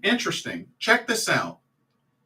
It says, in general, I do believe the better move for Chicago would have been to trade Justin Fields instead of the number one overall pick.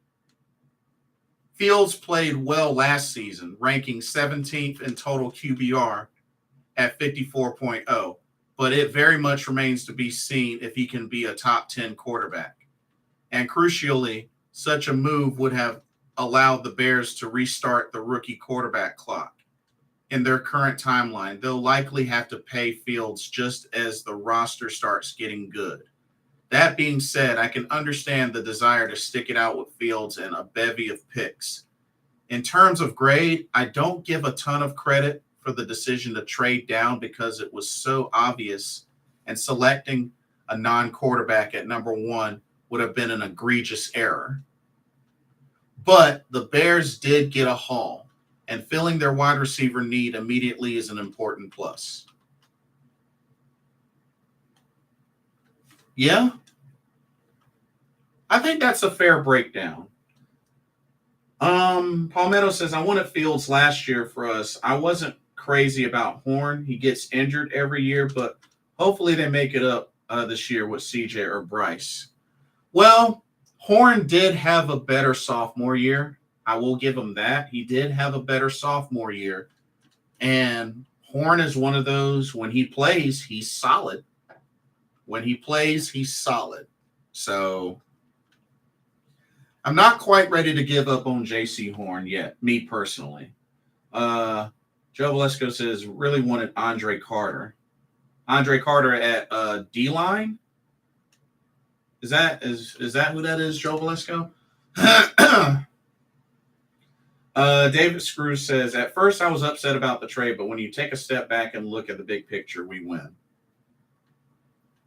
Yeah, especially because we're going to go get our quarterback.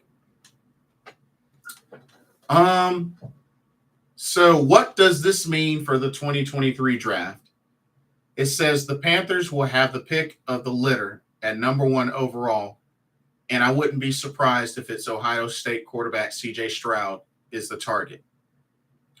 Alabama's Bryce Young figures to be in the mix too, but sources around the league Friday have speculated that Stroud is the apple of Carolina's eye. For the Bears, a trade back to number 9 takes them out of the running for Alabama pass rusher Will Anderson Jr., my top overall prospect in the class. Instead, the Bears will be closely monitoring the status of Georgia defensive tackle Jalen Carter following an arrest on 2 misdemeanor charges. Alongside Carter, the Bears have been connected to Texas Tech defensive end Tyree Wilson in a trade down scenario. How does this shake up the rest of the league? The message is loud and clear. If you want a quarterback in the 2023 draft, you better trade up to get one. The Cardinals at number 3 overall would have been the next hot spot for trade activity. I think that's a fair assessment. Yeah, I think that's a fair assessment.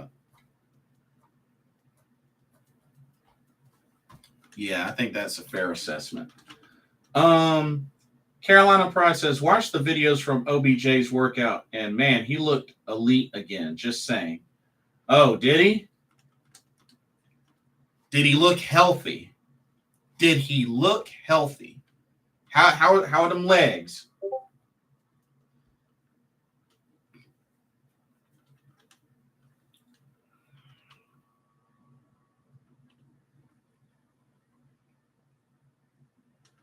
Oh, from Army. Oh, Andre Carter from Army. Gotcha.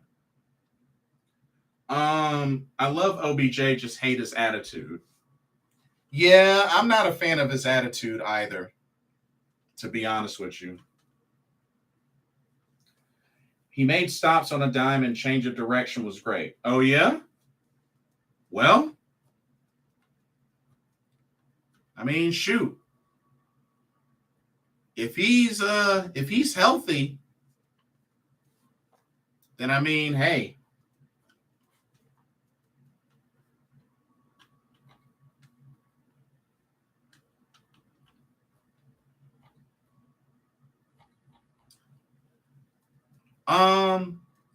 Looking at the free agency, overrated and underrated players at every position. So for quarterback, overrated, Andy Dalton. Underrated, Teddy Bridgewater. Interesting. At running back, overrated, David Montgomery. Underrated, Deontay Foreman. Wide receiver, overrated, Paris Campbell. Underrated, Jacoby Myers. Tight end, overrated, Mike Gesicki. Underrated, Austin Hooper. Offensive tackle, overrated, Caleb McGarry. Underrated, Andrew Wiley. Interior offensive line, overrated, Connor McGovern. Underrated, Will Hernandez. Edge rusher, overrated, Yannick Ngakoue. Underrated, Ogbonia Okoronkwo. Defensive tackle, overrated, Dalvin Tomlinson. Underrated, Matt Ioannidis. Linebacker, overrated, Jermaine Pratt. Underrated, TJ Edwards. Cornerback, overrated, Jonathan Jones. Underrated, Bryce Callahan. Safety, overrated, Marcus Epps. Underrated, Donovan Wilson. And that's it. That's who they have listed in the article. David says, OBJ reminds me of T.O. Great player, just too much drama. Carolina Pride says, OBJ's attitude has changed a ton since he had his kid. Oh yeah, that's right. He did become a father. Palmetto says his knees are done, more than a baked potato. That's what I've been hearing. That is what I've been hearing, and Palmetto's not the only person that said this.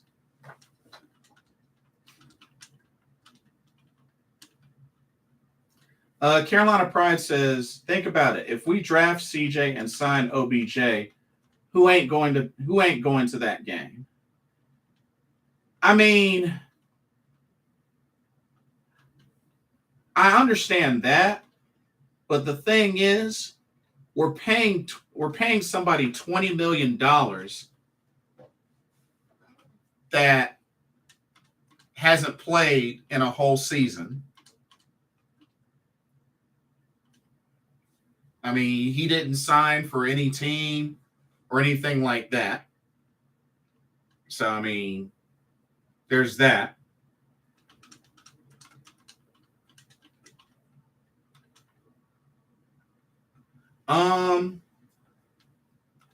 Let's see. D-Hop you have to trade for. Yeah, which is true.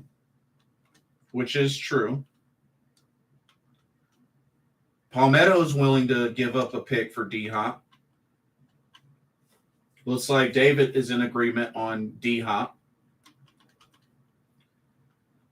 Oh, Carolina Pride went there. But you know what? He has a valid point.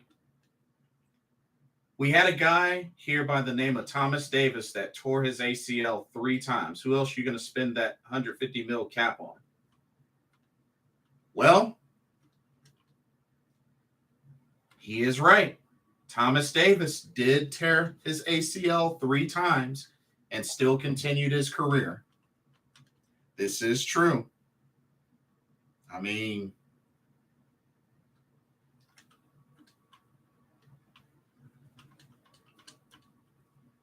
he's got a point. He's got a point. He has a point.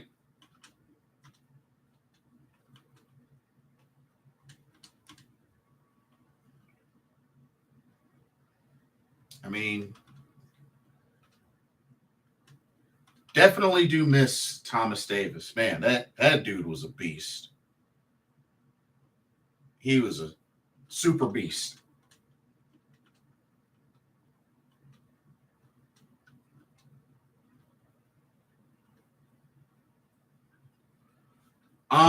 Carolina Pride says, when you sign a player and give them a signing bonus, that bonus goes against next year's cap. That's how all these cap numbers move.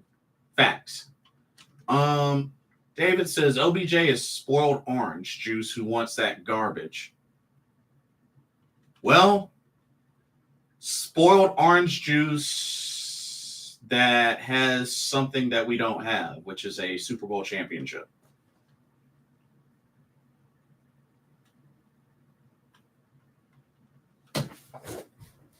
He does have something that we do not have, and that is a Super Bowl championship. Not to mention, he got one of those touchdowns in that said Super Bowl championship.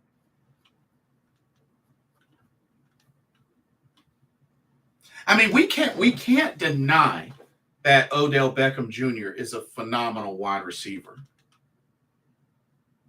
I mean, the dude, since his rookie year, has had 1,000 yards receiving up until 2019. Or excuse me, no. I forgot. He had the one injury with the Giants. So, I mean, when you think about it, y'all, when he's hurt, his stats show. But when he's healthy, his stats blossom. I mean, think about it. Let's take a look. Let's take a look. In 2014, played in 12 games, 91 catches, 1,305 yards. 2015, 15 games, 96 catches, 1,450 yards.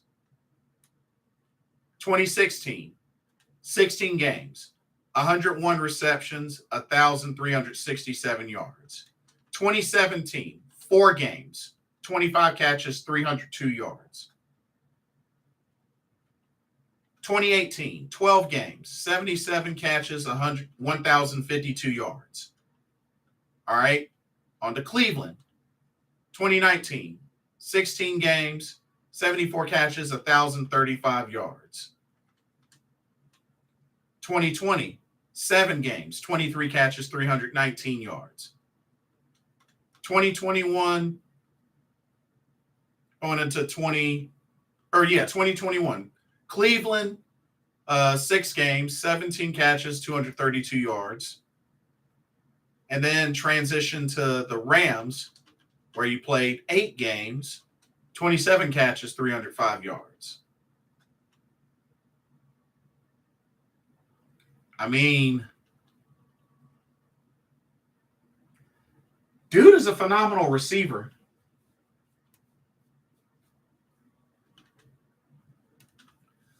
I understand that, but he might be a nuisance to the locker room. That's my concern, which is a legit concern. That is a legit concern. He got hurt in the Super Bowl, but would have been the MVP of that game. Sounds like DJ numbers, don't it? I mean, yeah. Although he's got more touchdowns, way more touchdowns than DJ. I mean, he's got 56 total touchdowns. Wasn't he with our offensive coach too that year in LA? Yes, he was. Yes, he was. Yep. Yes, he was. This is true. He was with Thomas Brown.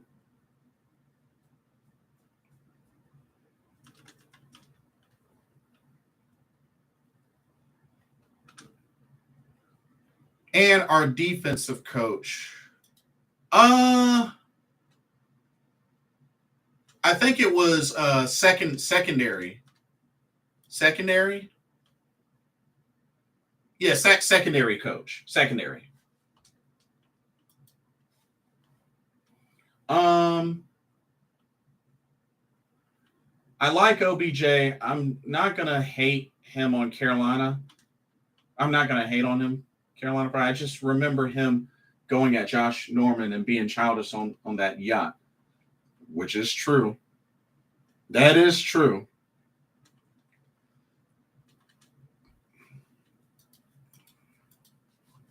I mean, how do y'all feel about Adam Thielen?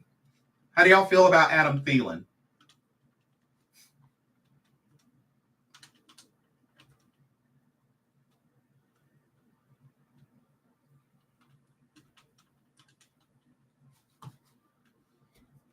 Because honestly, the only other options I could think of that come to mind that I would consider: DJ Chark, Alan Lazard, Jacoby Myers, Juju Smith-Schuster.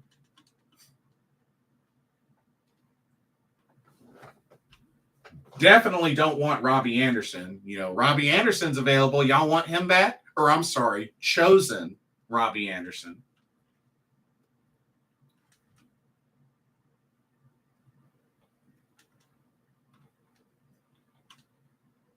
And like I said, there's Mecole Hardman.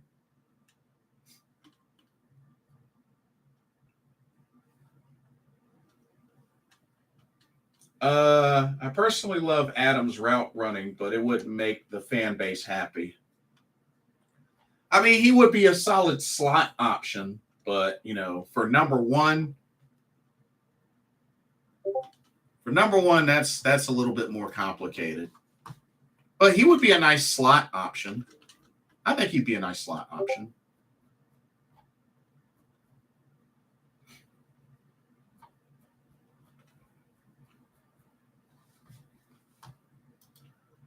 But you know, with all the restructuring of contracts and such, I think the Carolina Panthers they're gearing up for something. They're definitely gearing up to make some moves.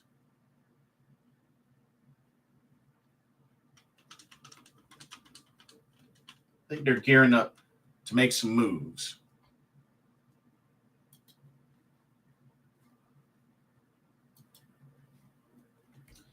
David says, I love OBJ. Don't get me wrong. Just feeling like it's the wrong choice because he is all about him and not the team. Robbie and OBJ are similar. No thanks. I mean, OBJ's the better player, but no, I feel you. I feel you.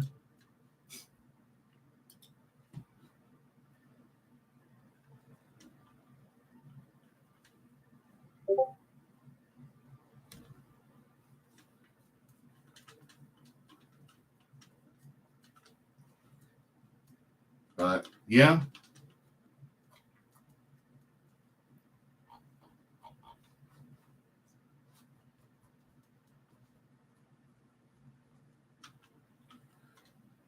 We don't do that here. Well, at least Palmetto's being honest. The only chosen I want is Cam and his son. Hey, I see what you did there.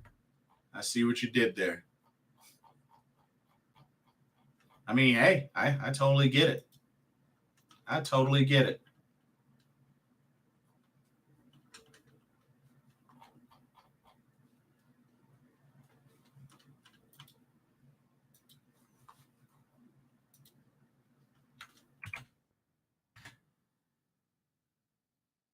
Yeah, bump Robbie.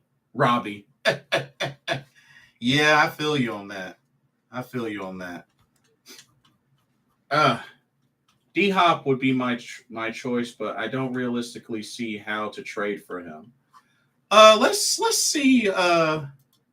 Okay, after the trade, we currently have the number 1 pick in the first round, the number 40 pick in the second round, the number 94 pick in the third round, the number 115 and 133 picks in the fourth round, and then the 147th pick in the fifth round. That's our only picks, y'all. That's our only picks. So we got 1 in the first, 1 in the second, 1 in the third, 2 in the fourth, 1 in the fifth. No 6th pick, no 7th pick. So those are our picks.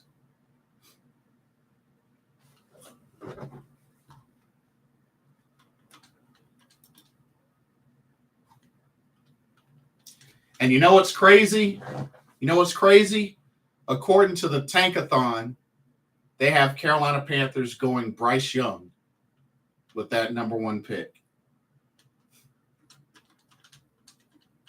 They have Carolina going Bryce Young, Houston going CJ Stroud, Arizona going Will Anderson, Indianapolis going Anthony Richardson, Seattle going Jalen Carter, Detroit going Christian Gonzalez, Las Vegas going Will Levis.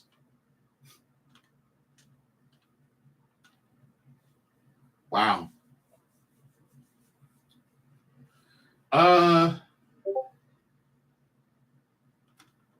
We got to resign Burns and Bozeman. That's the 2 main moves that they should be working on. Well,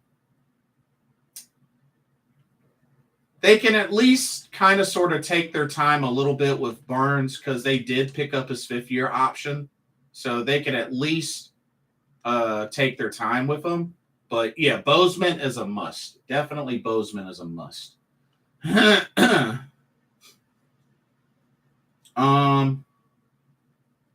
Let's see. Carolina. Oh. These freaking ads. Sorry about that. Let's see. Okay.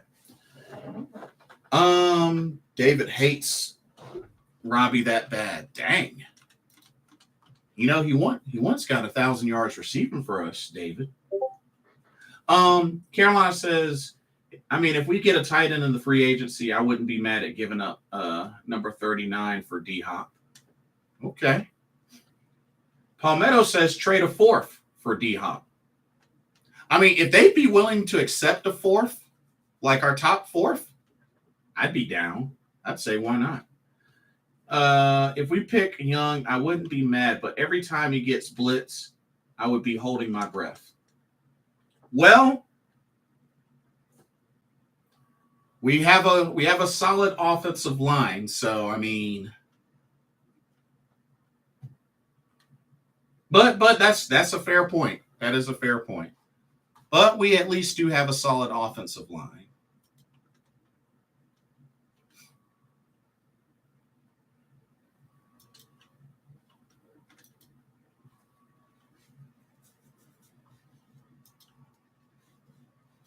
But it's going to be very interesting to see what the upcoming mock drafts are going to look like.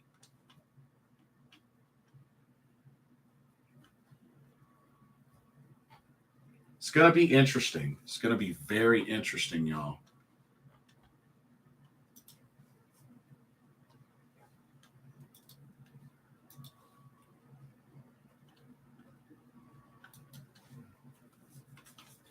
But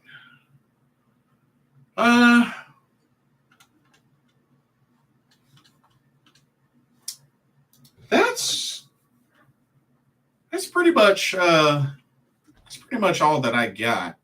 Y'all got anything y'all want to add? Anything y'all want to throw into the mix? Let's see what Carolina Pride said. If the mainstream media says the pick is Bryce, I'm inclined to go the other way. The mainstream media also said CMC was too light. Tight end, who you picking up? I mean, I wouldn't be totally against the idea of a Eric Ebron in especially being that he wants to come over here. He wants to come to Carolina. Dalton Schultz would be really nice. I think Dalton Schultz would be really nice.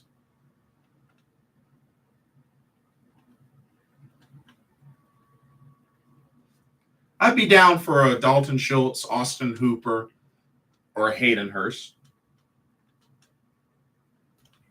Oh, no, you good. You good, David. You good. You good. Mr. Gemini, welcome to the stream.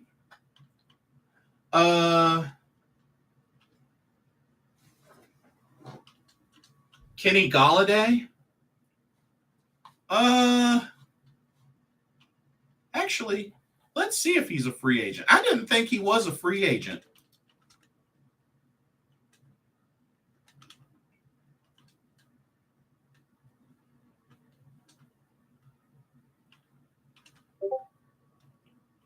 No, it doesn't look like he's a free agent. Nah, he.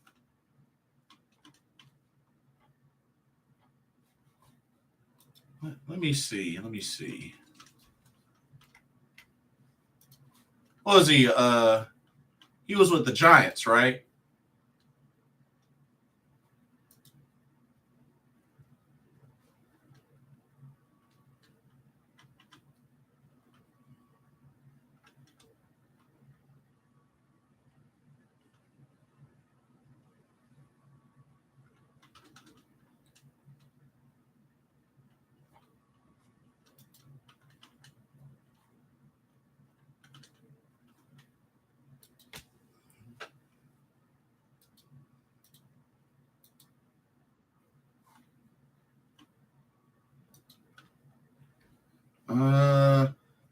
Nah, Kenny Golladay looks like he's still with the team, actually. No, looks like he's still with the team.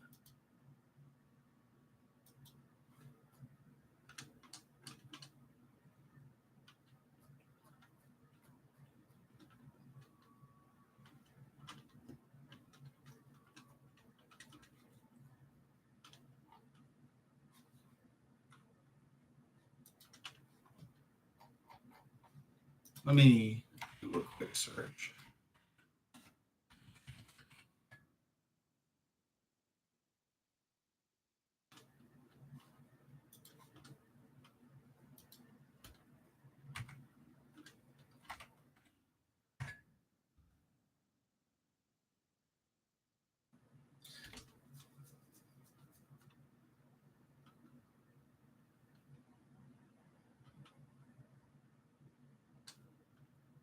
Yeah, Joe Valesco, he's not a free agent until 2025. It says he's still on the team, still with the Giants. It says he's still with the Giants.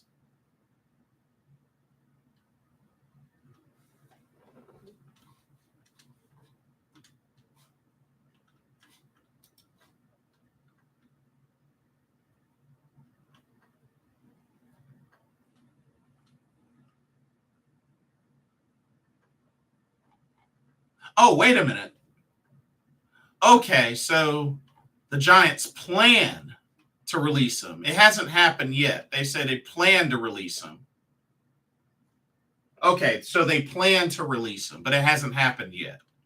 Hasn't happened yet.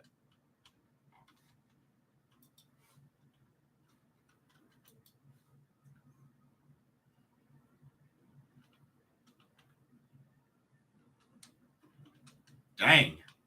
Looks like after 2019, Galladay's kind of struggled. I don't know. He's kind of struggled. I don't know if I would take a chance on Kenny Galladay. I don't know. He's struggled, especially with the Giants. Yeah. Nah, I don't think I would. I don't think I would pick up Galladay. He's struggled. He's struggled the last couple of seasons. Yeah, I wouldn't do it. I wouldn't do it.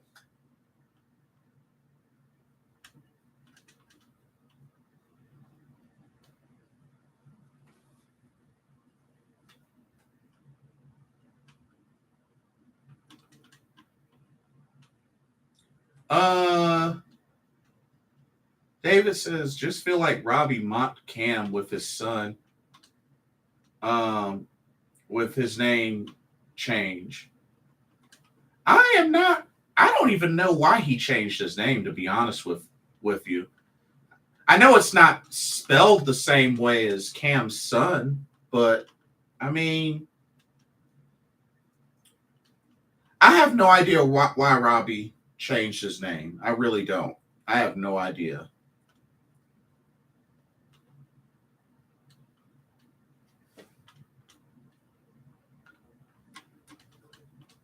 But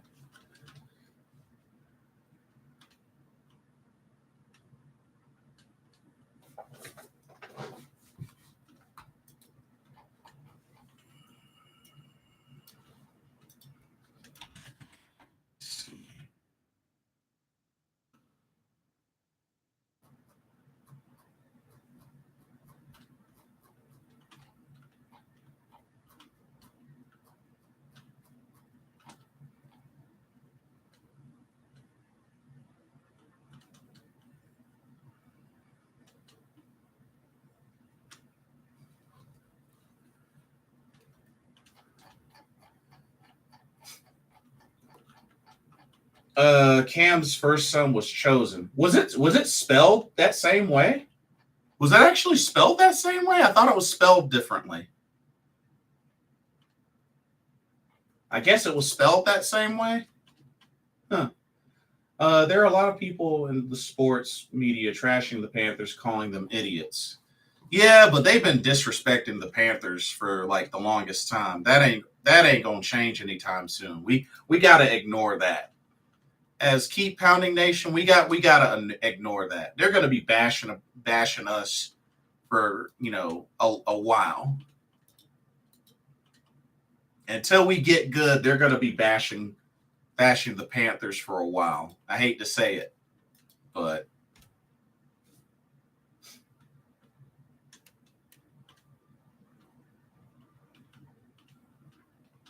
yeah, Palmetto, I agree. Like he was decent in Detroit, but after like his last season in Detroit, he started struggling, and then he hasn't really been able to bounce back. He hasn't really been able to bounce back. So, um, what's up, Mudbone? I heard that the owner and the GM have different choices on who to pick. Is that true? Supposedly, the owner likes Bryce, and I guess I'm not sure who the GM wants, but I was thinking more so either the GM or the coaching staff, I guess, are high on CJ Stroud, but I think the owner, I guess, likes Bryce Young. That's what I think. But CJ seems to be what everybody wants. But if it came down to it and they picked Bryce Young, I can't say I'd be too mad. I can't say I'd be too mad. But thanks for burning the candle tonight. Don't forget the clocks go for tomorrow. Yeah, that is true. That is true. But I'm gonna get ready to wrap this up because I need to get some rest myself. Yes, Chosen's name is what Robbie changed his name to. Okay, so it's the same spelling. But David, how do we know that's the reason he changed his name though? Like, how do we know that? Like, did he specify that? Like, did he specify that?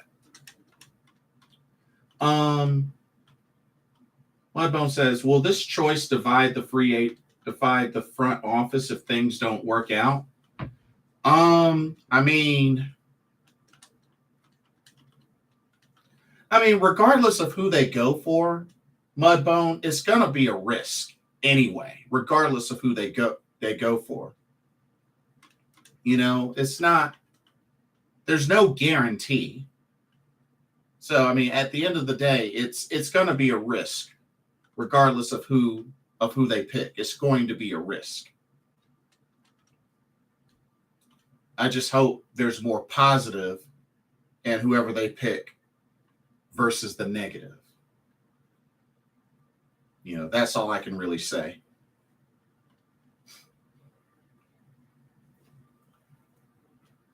Who's making the decision is the better question. I mean, I would hope it would mainly be on, you know, the GM and the coaching, and just let the owner be the owner. I say just let the owner be the owner and let Scotty Fitt do his job. Mr. Gemini says, I hope it ain't Levis. Yeah, it seems like a lot of people are not feeling Will Levis, so I would hate to see them go Will Levis and then just everybody will be super duper pissed. But it could happen. It could happen. Joe Valesco says, I think Jarvis Landry is a free agent. He is, and I don't want him. He is, and I don't want him. No to Jarvis Landry. The coach likes CJ. Yeah, and that's a big deal. That is a big deal. But anyway, I think that's going to do it. No, you good, David. You good. I'm just, you got to put things in perspective. That's all, sometimes it comes down to details, gotta see what the details are. But yeah, let me get off of here. But let's see what happens, y'all. Like, last 2 days, pretty crazy, but there's still more work to do, y'all. Keep pounding, stay focused, stay confident. We're going to get through this. But anyway, once again, check out the link to Game Beauty, Blitzball Champ, promo code, 10% off. Also, check out the links that I posted to the discussion about Shaq Thompson, the details on the trade. And yeah, like, comment, subscribe, hit that notification bell. But yeah, free agency next week. It's right around the corner, y'all. Get hyped. Let's do this. We're going to get a quarterback. Now let's start putting some weapons. Let's get some weapons. Let's get some weapons. Let's get some weapons. Shing, shing, shing, shing. Let's get some weapons. Who's ready to get some weapons? Let's get some weapons. But anyway, for another Carolina Panthers talk, brought to you by Blitzball Champ Gaming here on the U to the 2. I am your host, Blitzball Champ Jason Ingram. Everybody have a blessed Sunday, and I will see y'all in the next video. Love y'all. Peace out.